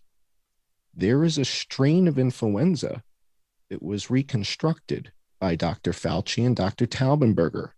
And this goes back to the testimony of Dr. Mikovits. Dr. Mikovits says this is bigger than Dr. Fauci. There's more people involved here. Jeffrey Taubenberger was the one who resurrected or reconstructed the Spanish flu from Breivik Mission, Alaska. But it was Dr. Yoshihiro Kawaoka from the University of Wisconsin that did the gain of function on it. And we'll talk about that in a moment. Can we go to the next slide? All right, so this is influenza and coronavirus, neck and neck. And if you look at the data up on top, Jason, if you zoom into the heading on the top there, total COVID deaths, 205,000. Total influenza deaths, 274,000. So when Kent Heckenlively says Dr. Fauci is not an honest guy, there's something called lies of omission, which is where you don't tell people something that's kind of important, like 4,000 people a week died of influenza every single week in 2020. This has never happened historically. I have the data to show this to the jury. This has never happened. So given that there are antiviral treatments like the one that Timothy Cunningham was championing, Xofluza. Timothy Cunningham said Xofluza is borderline a miracle drug. Why are we spending so much time and energy on vaccines? Xofluza is one tablet, one pill that treats H1N1. One dose, one pill, one tablet from Genentech. They must not be part of the inside circle. Let's go to the next slide if we can. What is the number one comorbidity of coronavirus deaths? So of people, of the 600,000 Americans that have died with coronavirus, what is the number one comorbidity? According to the CDC, it's on the next slide. And it's influenza. More than half of the people that died with coronavirus had influenza. But we just heard Dr. Fauci say there was no influenza with Brett Baer. But the data, according to the coroners, says something different. So again, this is the CDC's website that I'm using to get this data from, right? And this is just math. I'm not interpreting it. Just one is bigger than the other, right? So people with influenza and people that don't have influenza, there's not much interpretation here. All right, let's go to the next slide. All right, so then as a data analyst, what I started to do was look at the different groups by age and see by age category, were more people dying with influenza or without influenza with COVID? And it seemed that in every single age category, can you zoom into that legend, Jason, in the middle of that slide there, which shows us what blue and green are? Yeah. So one is deaths with COVID and pneumonia with and without influenza, right? So one has no influenza and one is everybody else. So the blue are people that do not have influenza and the green are the people that do. And what you see is there's a lot of people that have influenza with COVID, but nobody talked about that. Now, the reason this is important is there is no FDA-approved therapeutic treatment for coronavirus that the WHO has authorized. Yet there is for the influenza. When we look at children under 1 year, 1 to 4 and 5 to 14, most of the kids that died with coronavirus, according to the CDC, also had influenza. Most of them, way more than 50%. Yet, were they treated therapeutically with antivirals? Let's go to the next slide. We get to comorbidities. In the comorbidity section on the CDC's website, what they explain is that 5% of the big number are people who died just with SARS-CoV-2. The remaining 95% of the people had on average 4 comorbidities. So if you have an average of 4, well, that means there's a bunch of people that have got 7 and 8 comorbidities, right? So these are things like cancer, Alzheimer's, right? Other terminal conditions. But what we look at is what's the number one comorbidity? Influenza. Influenza P&I by far is the number one comorbidity according to. Now, the question then is, why would they not tell us about this second affliction? Because if it's an evil one, you know, when Dr. Judy, I think, is just scratching the surface and, you know, not telling us, you know, when you talk about USAMRID, right? When you talk about the stuff done at Fort Detrick, this particular 1918 strain is the deadliest virus on the planet. And they've been doing gain of function research on it at University of Wisconsin. No wonder Fauci wants everybody talking about Wuhan, because he doesn't want them talking about Taubenberger. He doesn't want them talking about Kawaoka and the reconstruction of the deadliest virus on earth. He wants you talking about China. Blame it on China. Blame it on the bats. Keep looking in Wuhan. This has... So here's why we come back to the maps. Why are the maps relevant? Because there aren't 10 people dead in Beijing. Because there aren't 10 people dead in Shanghai. Because there aren't 250 people dead in Hong Kong. And for the last 10 weeks in the United States, more people have died from influenza than from COVID. And not only has Fauci not told you this, neither has Anderson Cooper, Rachel Maddow, Sean Hannity, David Muir. Why is this the fact that more people have died every week for the last 10 weeks in the United States from pneumonia and influenza than from coronavirus? And this is straight from the CDC.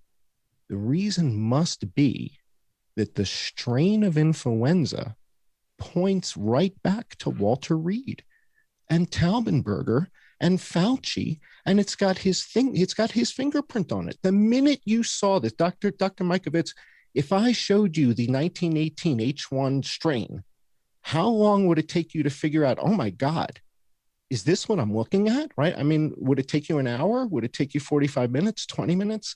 No, how long would it take you as an expert to figure out what you're looking at? Oh my God, this is, where did you guys find this? Right. How long would it take you? How long would that take you? This is brilliant analysis. Let's get to Judy's comment on it. And you actually showed it to me when we talked, John. I believe it was last September. And I pulled the paper by a guy named Reed, and the paper's doing this research. And they literally exhumed the bodies of people who died and cloned out the pathogenic part in 2005. They've been doing it all along. And when we talked last September, you showed me this paper, and I've been saying this since then. This is why they're cremating the body, so you will think it's that monkey virus that never was in humans and you cloned. And what did you also do? Read the book by John M. Barry, The Great Influenza. oh, that book reads like prophecy, just like our book, Plague of Corruption. Yeah, you put them in a mask and you destroy their immune system. And then you add a vaccine program. The flu vaccine drove COVID and the mask. And we've known it all along. And this is what Professor Luc Montagnier said last September as well. The risk is... We have Dr. Fauci on video telling us that the influenza vaccine is at best 30 to 40% effective against influenza going into this 2020 season that they said was the worst season in history. So he tells us it's ineffective, right? I mean, if you got your stuff right 30% of the time, you get fired, right?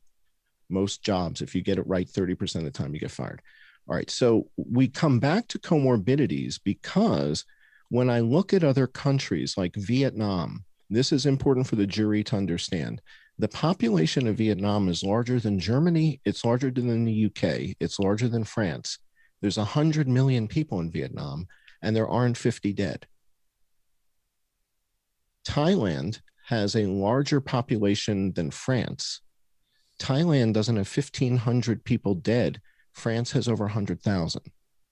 So I look at stay on the comorbidity factor for a second. This is important. So what the CDC is telling us is that 5% of the 600,000 died just with SARS-CoV-2. Now, Dr. Judy, you've been saying for a year, I'm not certain that the SARS-CoV-2 virus is causing this horrific thing that I'm seeing people with the lungs falling apart into jelly. I'm not convinced that's that. Well, guess what? The CDC is telling us, 28,834 of the people died just with SARS-CoV-2. All these other people either have influenza, Alzheimer's, cancer, some other affliction, and many of them have 4 of them. So if we take this 28,800, go to the next page, Jason. If we go to the next slide, I wanted to put this in perspective. And so what we see here, this is the different causes of death in the United States ranked. And what we see is that the number of people who fall down, if you go down to the middle of the page, the number of people in the United States that simply fall down and die is 39,443. More people are dying falling down than died from SARS-CoV-2, according to the CDC. Now, if I were a lawyer, I might say I rest my case, but I'm not. I have more. Okay. But more people have died before you go there, falling down than from SARS-CoV-2 directly. John, before you go there, let me ask you this. Is what you're saying, you made reference to gain of function research at the University of Wisconsin, that they were monkeying around, no pun intended, in Wisconsin, okay, playing around with this gain of function on this particular strain of influenza, the Spanish flu, and it got out from that monkeying around in Wisconsin, and Fauci and the rest of them were behind it. Almost.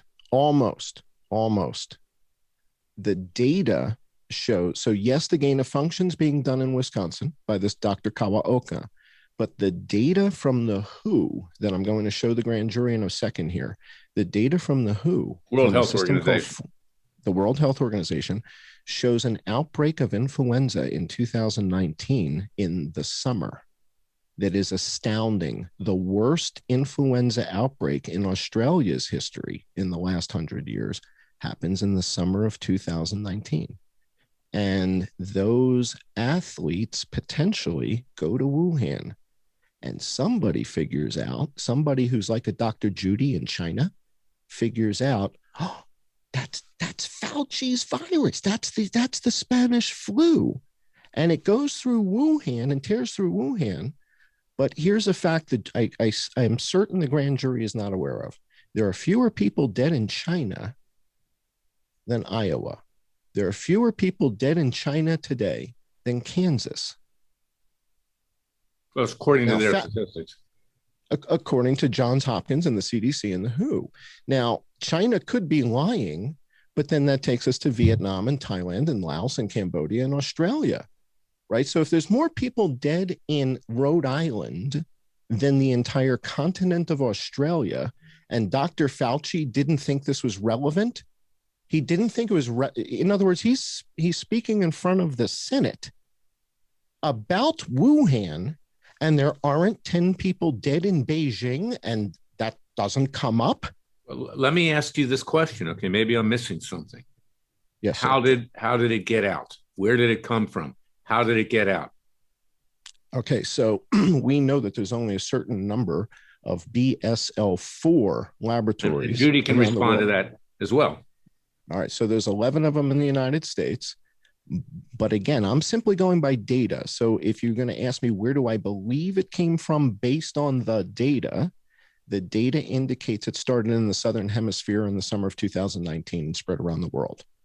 And because we had 4,000 people dying of this virus in January, the question to Dr. Fauci is, Dr. Fauci, you either knew this was happening and chose not to tell us, or you were unaware of it, which makes you negligent.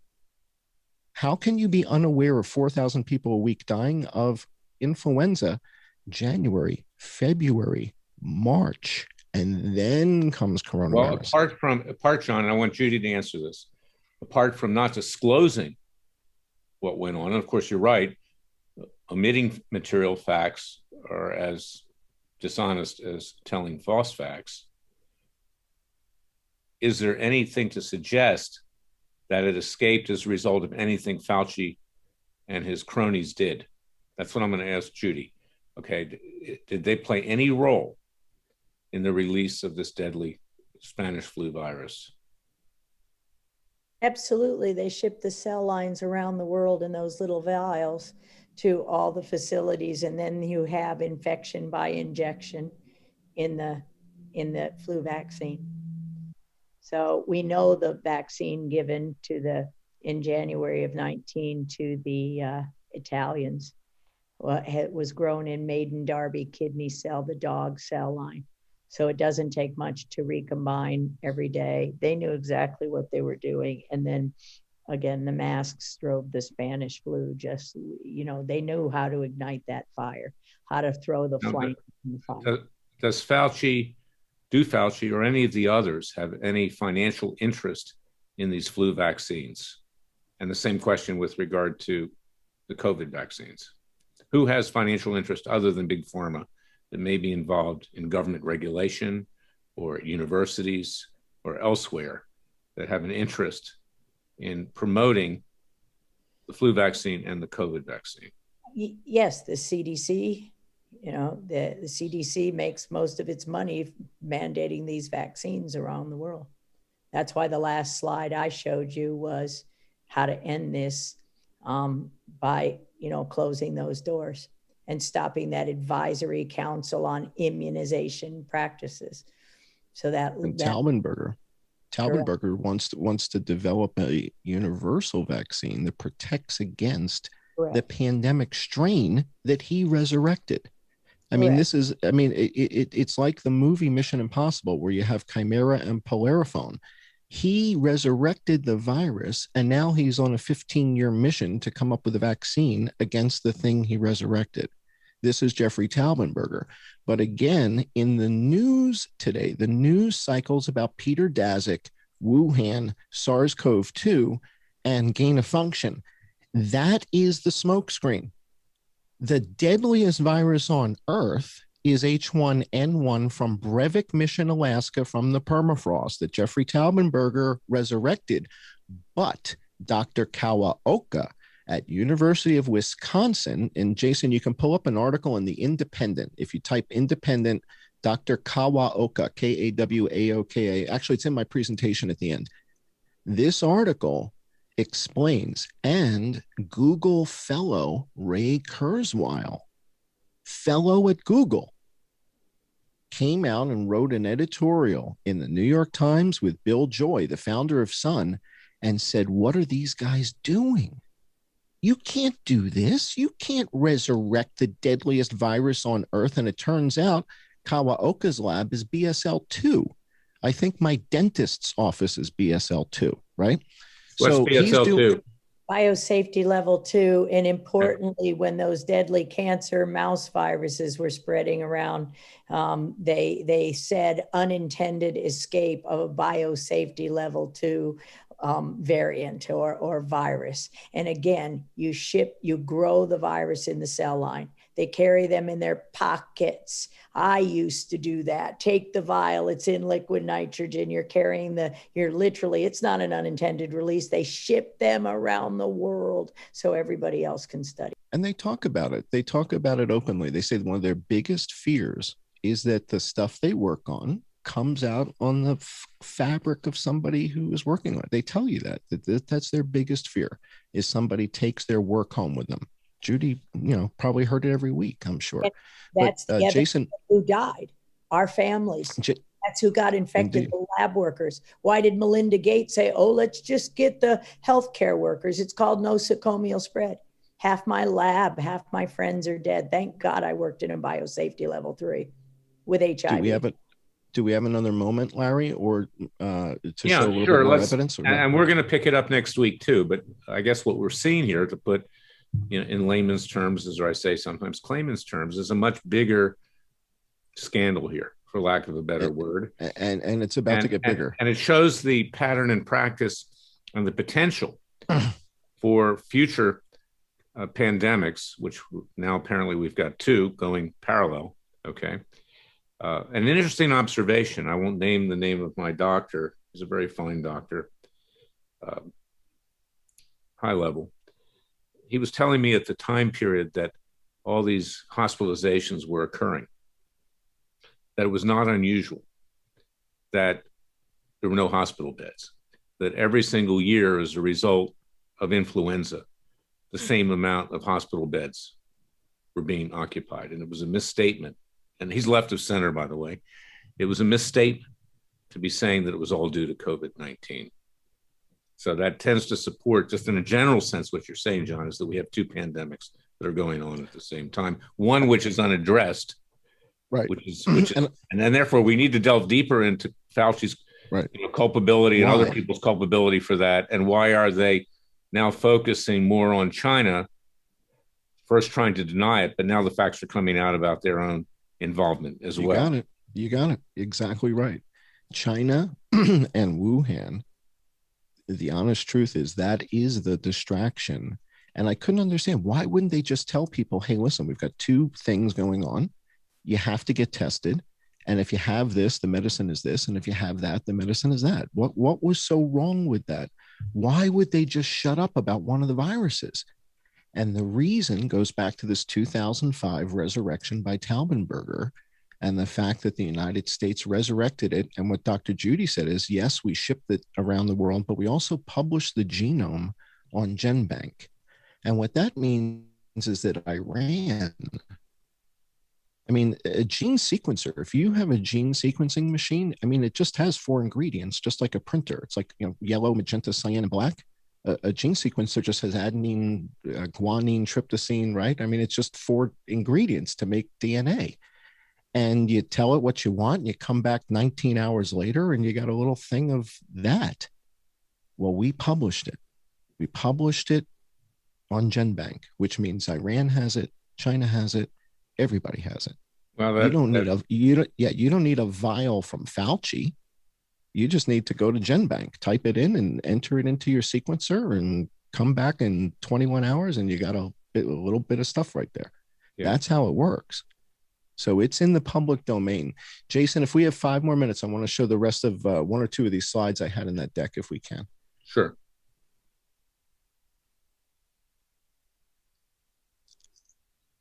Where would you like to go, John? A little bit up. I don't think we got to this yet. Up. Okay, flu burden. Next slide.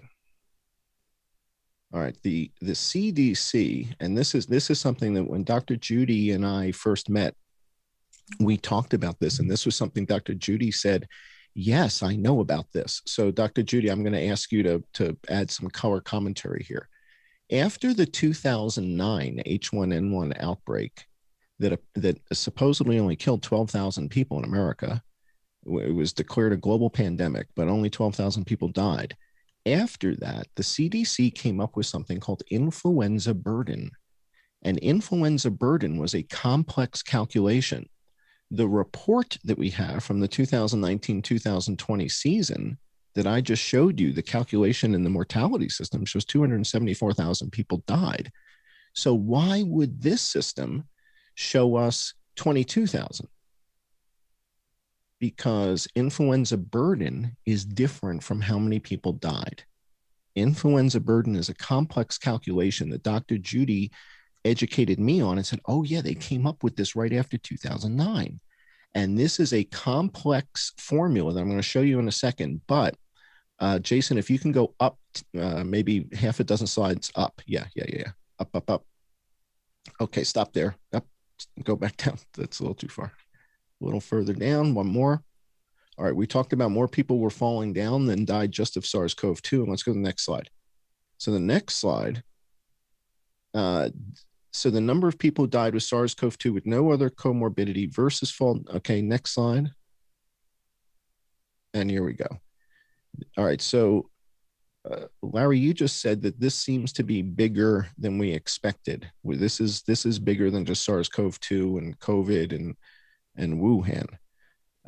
And the answer is, I believe that to be true. When we're talking about why would this virus just create such weird behavior, why would nobody want to talk about it? If you zoom out, Jason, I published this paper in October, right after Dr. Judy was on the show, I think. And what I noticed was there was a paper from the CDC saying there's no influenza in the United States, Australia, Chile, and South Africa. But Jason and I, on my show, had been looking at other countries in Europe using this very system. And so I was like, yeah, but what about Bulgaria? What about Austria? What about Switzerland? What about Sweden? What about Norway? Why did you guys stop at just 4 countries? So if you go to the next slide, Jason, what the jury is going to see here is that the World Health Organization basically said that influenza stopped in week 11 globally. It just stopped. Now, we're talking about the deadliest virus potentially on Earth, and the number of people who were dying was dramatic, and then it just stops. This is the World Health Organization now. This isn't the CDC. So when you want to talk about subterfuge, how do you get all these countries to just stop with influenza at the same time? How does this happen? This was a coincidence that I found to be remarkable, so I wrote a paper about it. And there's a saying in chess, there's a play in chess called the Queen's Gambit, which is where you sacrifice your queen knowingly in order to lull or draw your opponent into a bad play. And so my paper came to the conclusion that influenza must have been eradicated from Earth like smallpox. Must be gone. Must be, right? There's no data. We don't see it anywhere, so it must be gone. And then Fauci comes on and tells Brett Baer, yes, it's gone. And then the Associated Press picks up the story the day after I published the paper and says, yes, it's gone. Can you zoom out and show everybody that that's the Associated Press says, amid the COVID-19 pandemic, flu has disappeared in the USA. And the day after Dr. Judy came on the show with us, actually 48 hours later, CBS published a paper saying that any comparisons between COVID-19 and the Spanish flu are dangerous. Now, who the hell was making that comparison other than Dr. Judy and I in September? And the article came out less than 48 hours later, basically saying this is conspiracy bunk. And we were talking about lung tissue damage. We're talking about cytokine storms and similarities in afflictions. How is this? We're just having adult conversations as educated adults. If I may weigh in here, I had to laugh a little bit because the other thing that's gone is AP's building in Gaza. I guess that's no longer in existence either. But that's neither here nor there. Indeed, indeed. Housing Hamas. I mean, this is the integrity of Associated Press and the rest of the left. Indeed. Well, they want to shut it all down. Yeah, they worship at They worship at the altar of government, and they worship at the altar of Fauci. The evidence of that, I believe, is the fact that you have not heard that there aren't 10 people dead in Beijing. There aren't 10 people dead in Shanghai. There aren't 250 dead in Hong Kong. And yet America's been sold this story that this is the China virus that came from Wuhan. There's more people dead in Iowa than China. There's more people dead in Kansas than Korea. How did that happen? Why did that happen? Was this a cover-up for a different virus that had somebody's fingerprints on it? We don't want to diminish.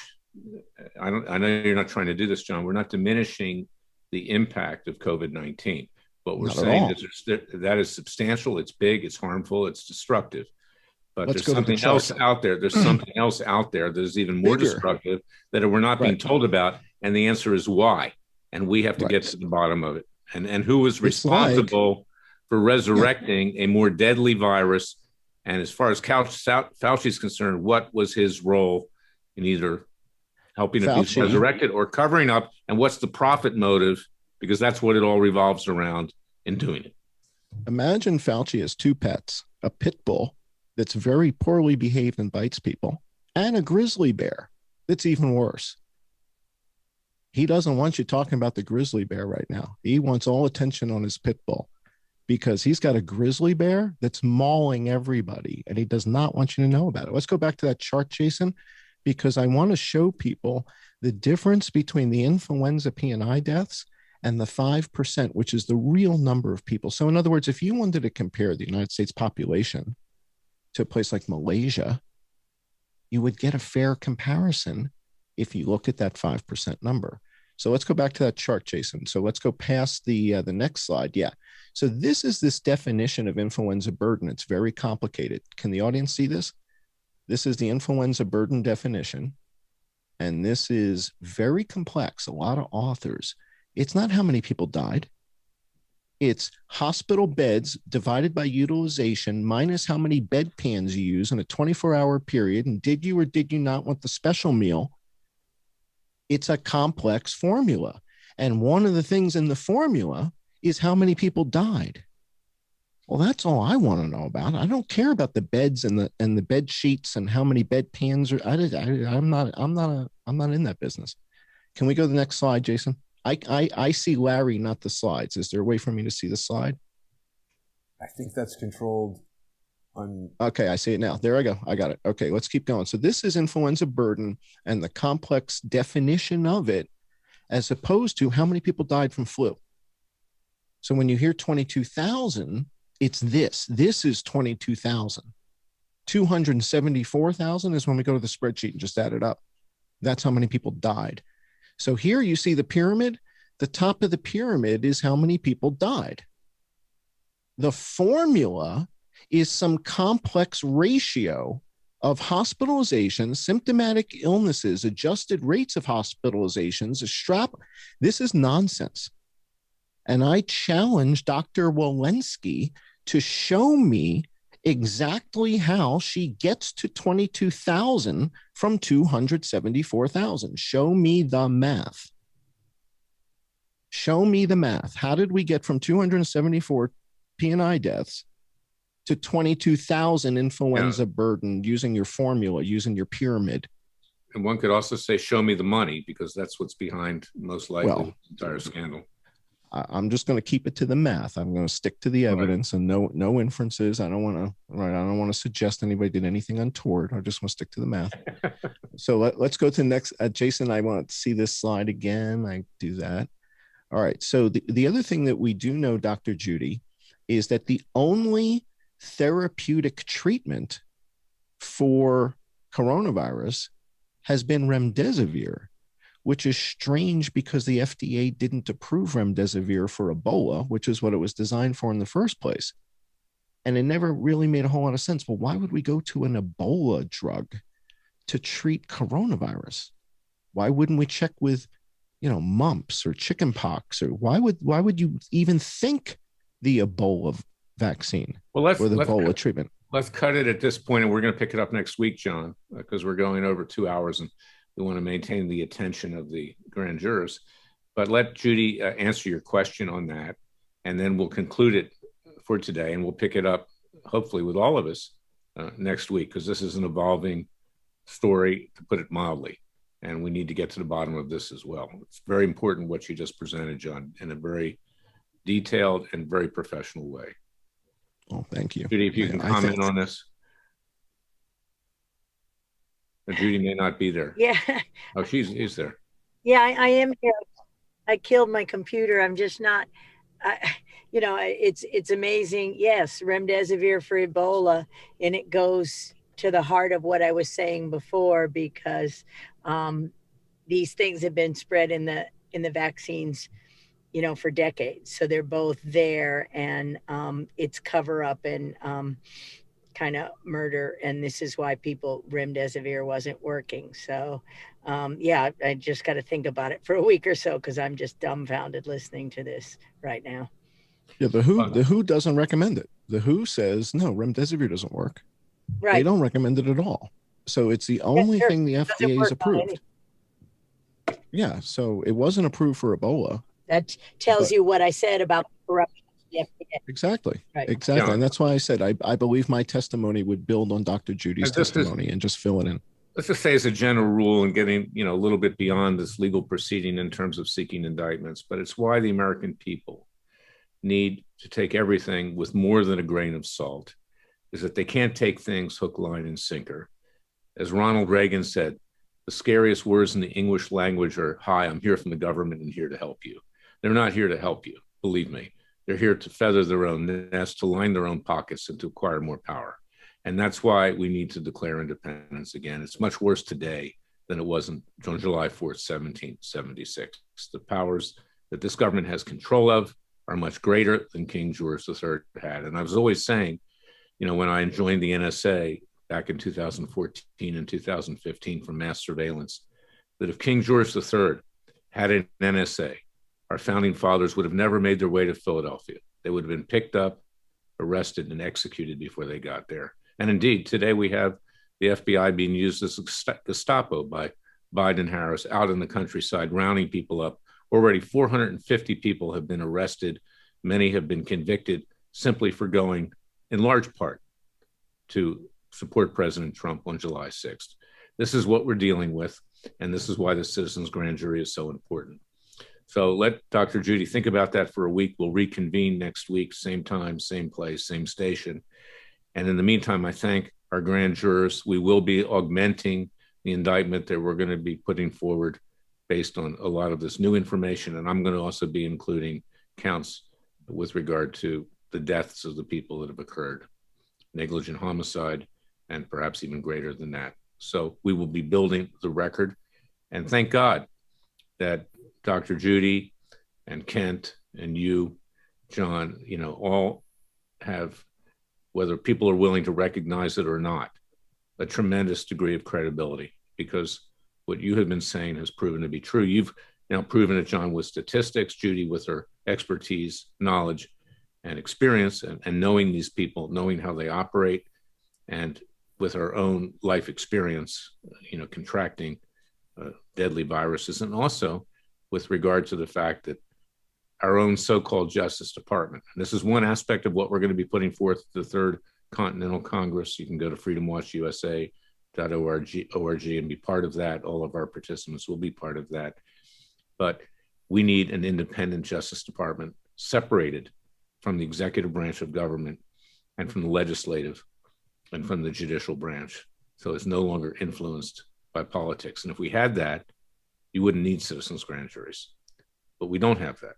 And what we've got right now is a compromised and corrupt Justice Department and FBI that do the bidding of the political hacks that run this country. That's my final word for today. Jason, you want to close it out? Larry, I want to thank you and your team at Freedom Watch, because we would not be having this citizens' grand jury without your efforts. And our viewers and people around the internet and around the world can support your team at Freedom Watch by going to freedomwatchusa.org and tapping on the donate button. I think patriots are going to want to join us in Philadelphia, Pennsylvania, July 5th and 6th later this year. Sign up now and make your tax-deductible contribution of $150 so we can see everyone in Philadelphia. I also want to thank Larry, our just really fantastic expert witnesses today, each of which has presented extremely compelling evidence and testimony. I want to remind viewers that they can support Dr. Mikovits and Kent Heckenlively by purchasing their book. You can pre-order Plague of Corruption now, and there are several books that they've released. So even if you can't read, buy these books, support Dr. Judy and Kent, and I mean, this is an incredible fight. It's just shocking to hear what Dr. Judy has been subjected to, and certainly if the founding fathers were attempting to do this, their bank accounts would have been seized on the way. So Dr. Judy has endured a hellish resistance. And finally, I want to remind our viewers that they can subscribe to the John E. Hoover YouTube channel by just searching for John E. Hoover on YouTube. Larry, John's research has brought him under attack. He's been spoofed. So people want to make sure they're signing up for the proper John E. Hoover YouTube channel. 38,000 subscribers at the time of this broadcast. I also want to let people know that they can see John each Friday on his sponsor-exclusive show on Crowdsource the Truth. They can become sponsors and watch John's show by going to subscribestar.com/IamJohnCullen or patreon.com/IamJohnCullen. And people can support this program and Crowdsource the Truth by going to subscribestar.com or patreon.com/Crowdsource the Truth. I want to thank all of the sponsors that make these broadcasts possible. We are under increasing pressure from YouTube and outside sources who don't want you to hear this information. So please, in order for this news to be by the people, for the people, and of the people, we rely on your support and sponsorship. So please become a sponsor today. Thanks, everybody, for watching. We'll see you next week for another session of the Citizens Grand Jury. Thank you, Jason. God bless to everybody. Let us pray that this country will be saved.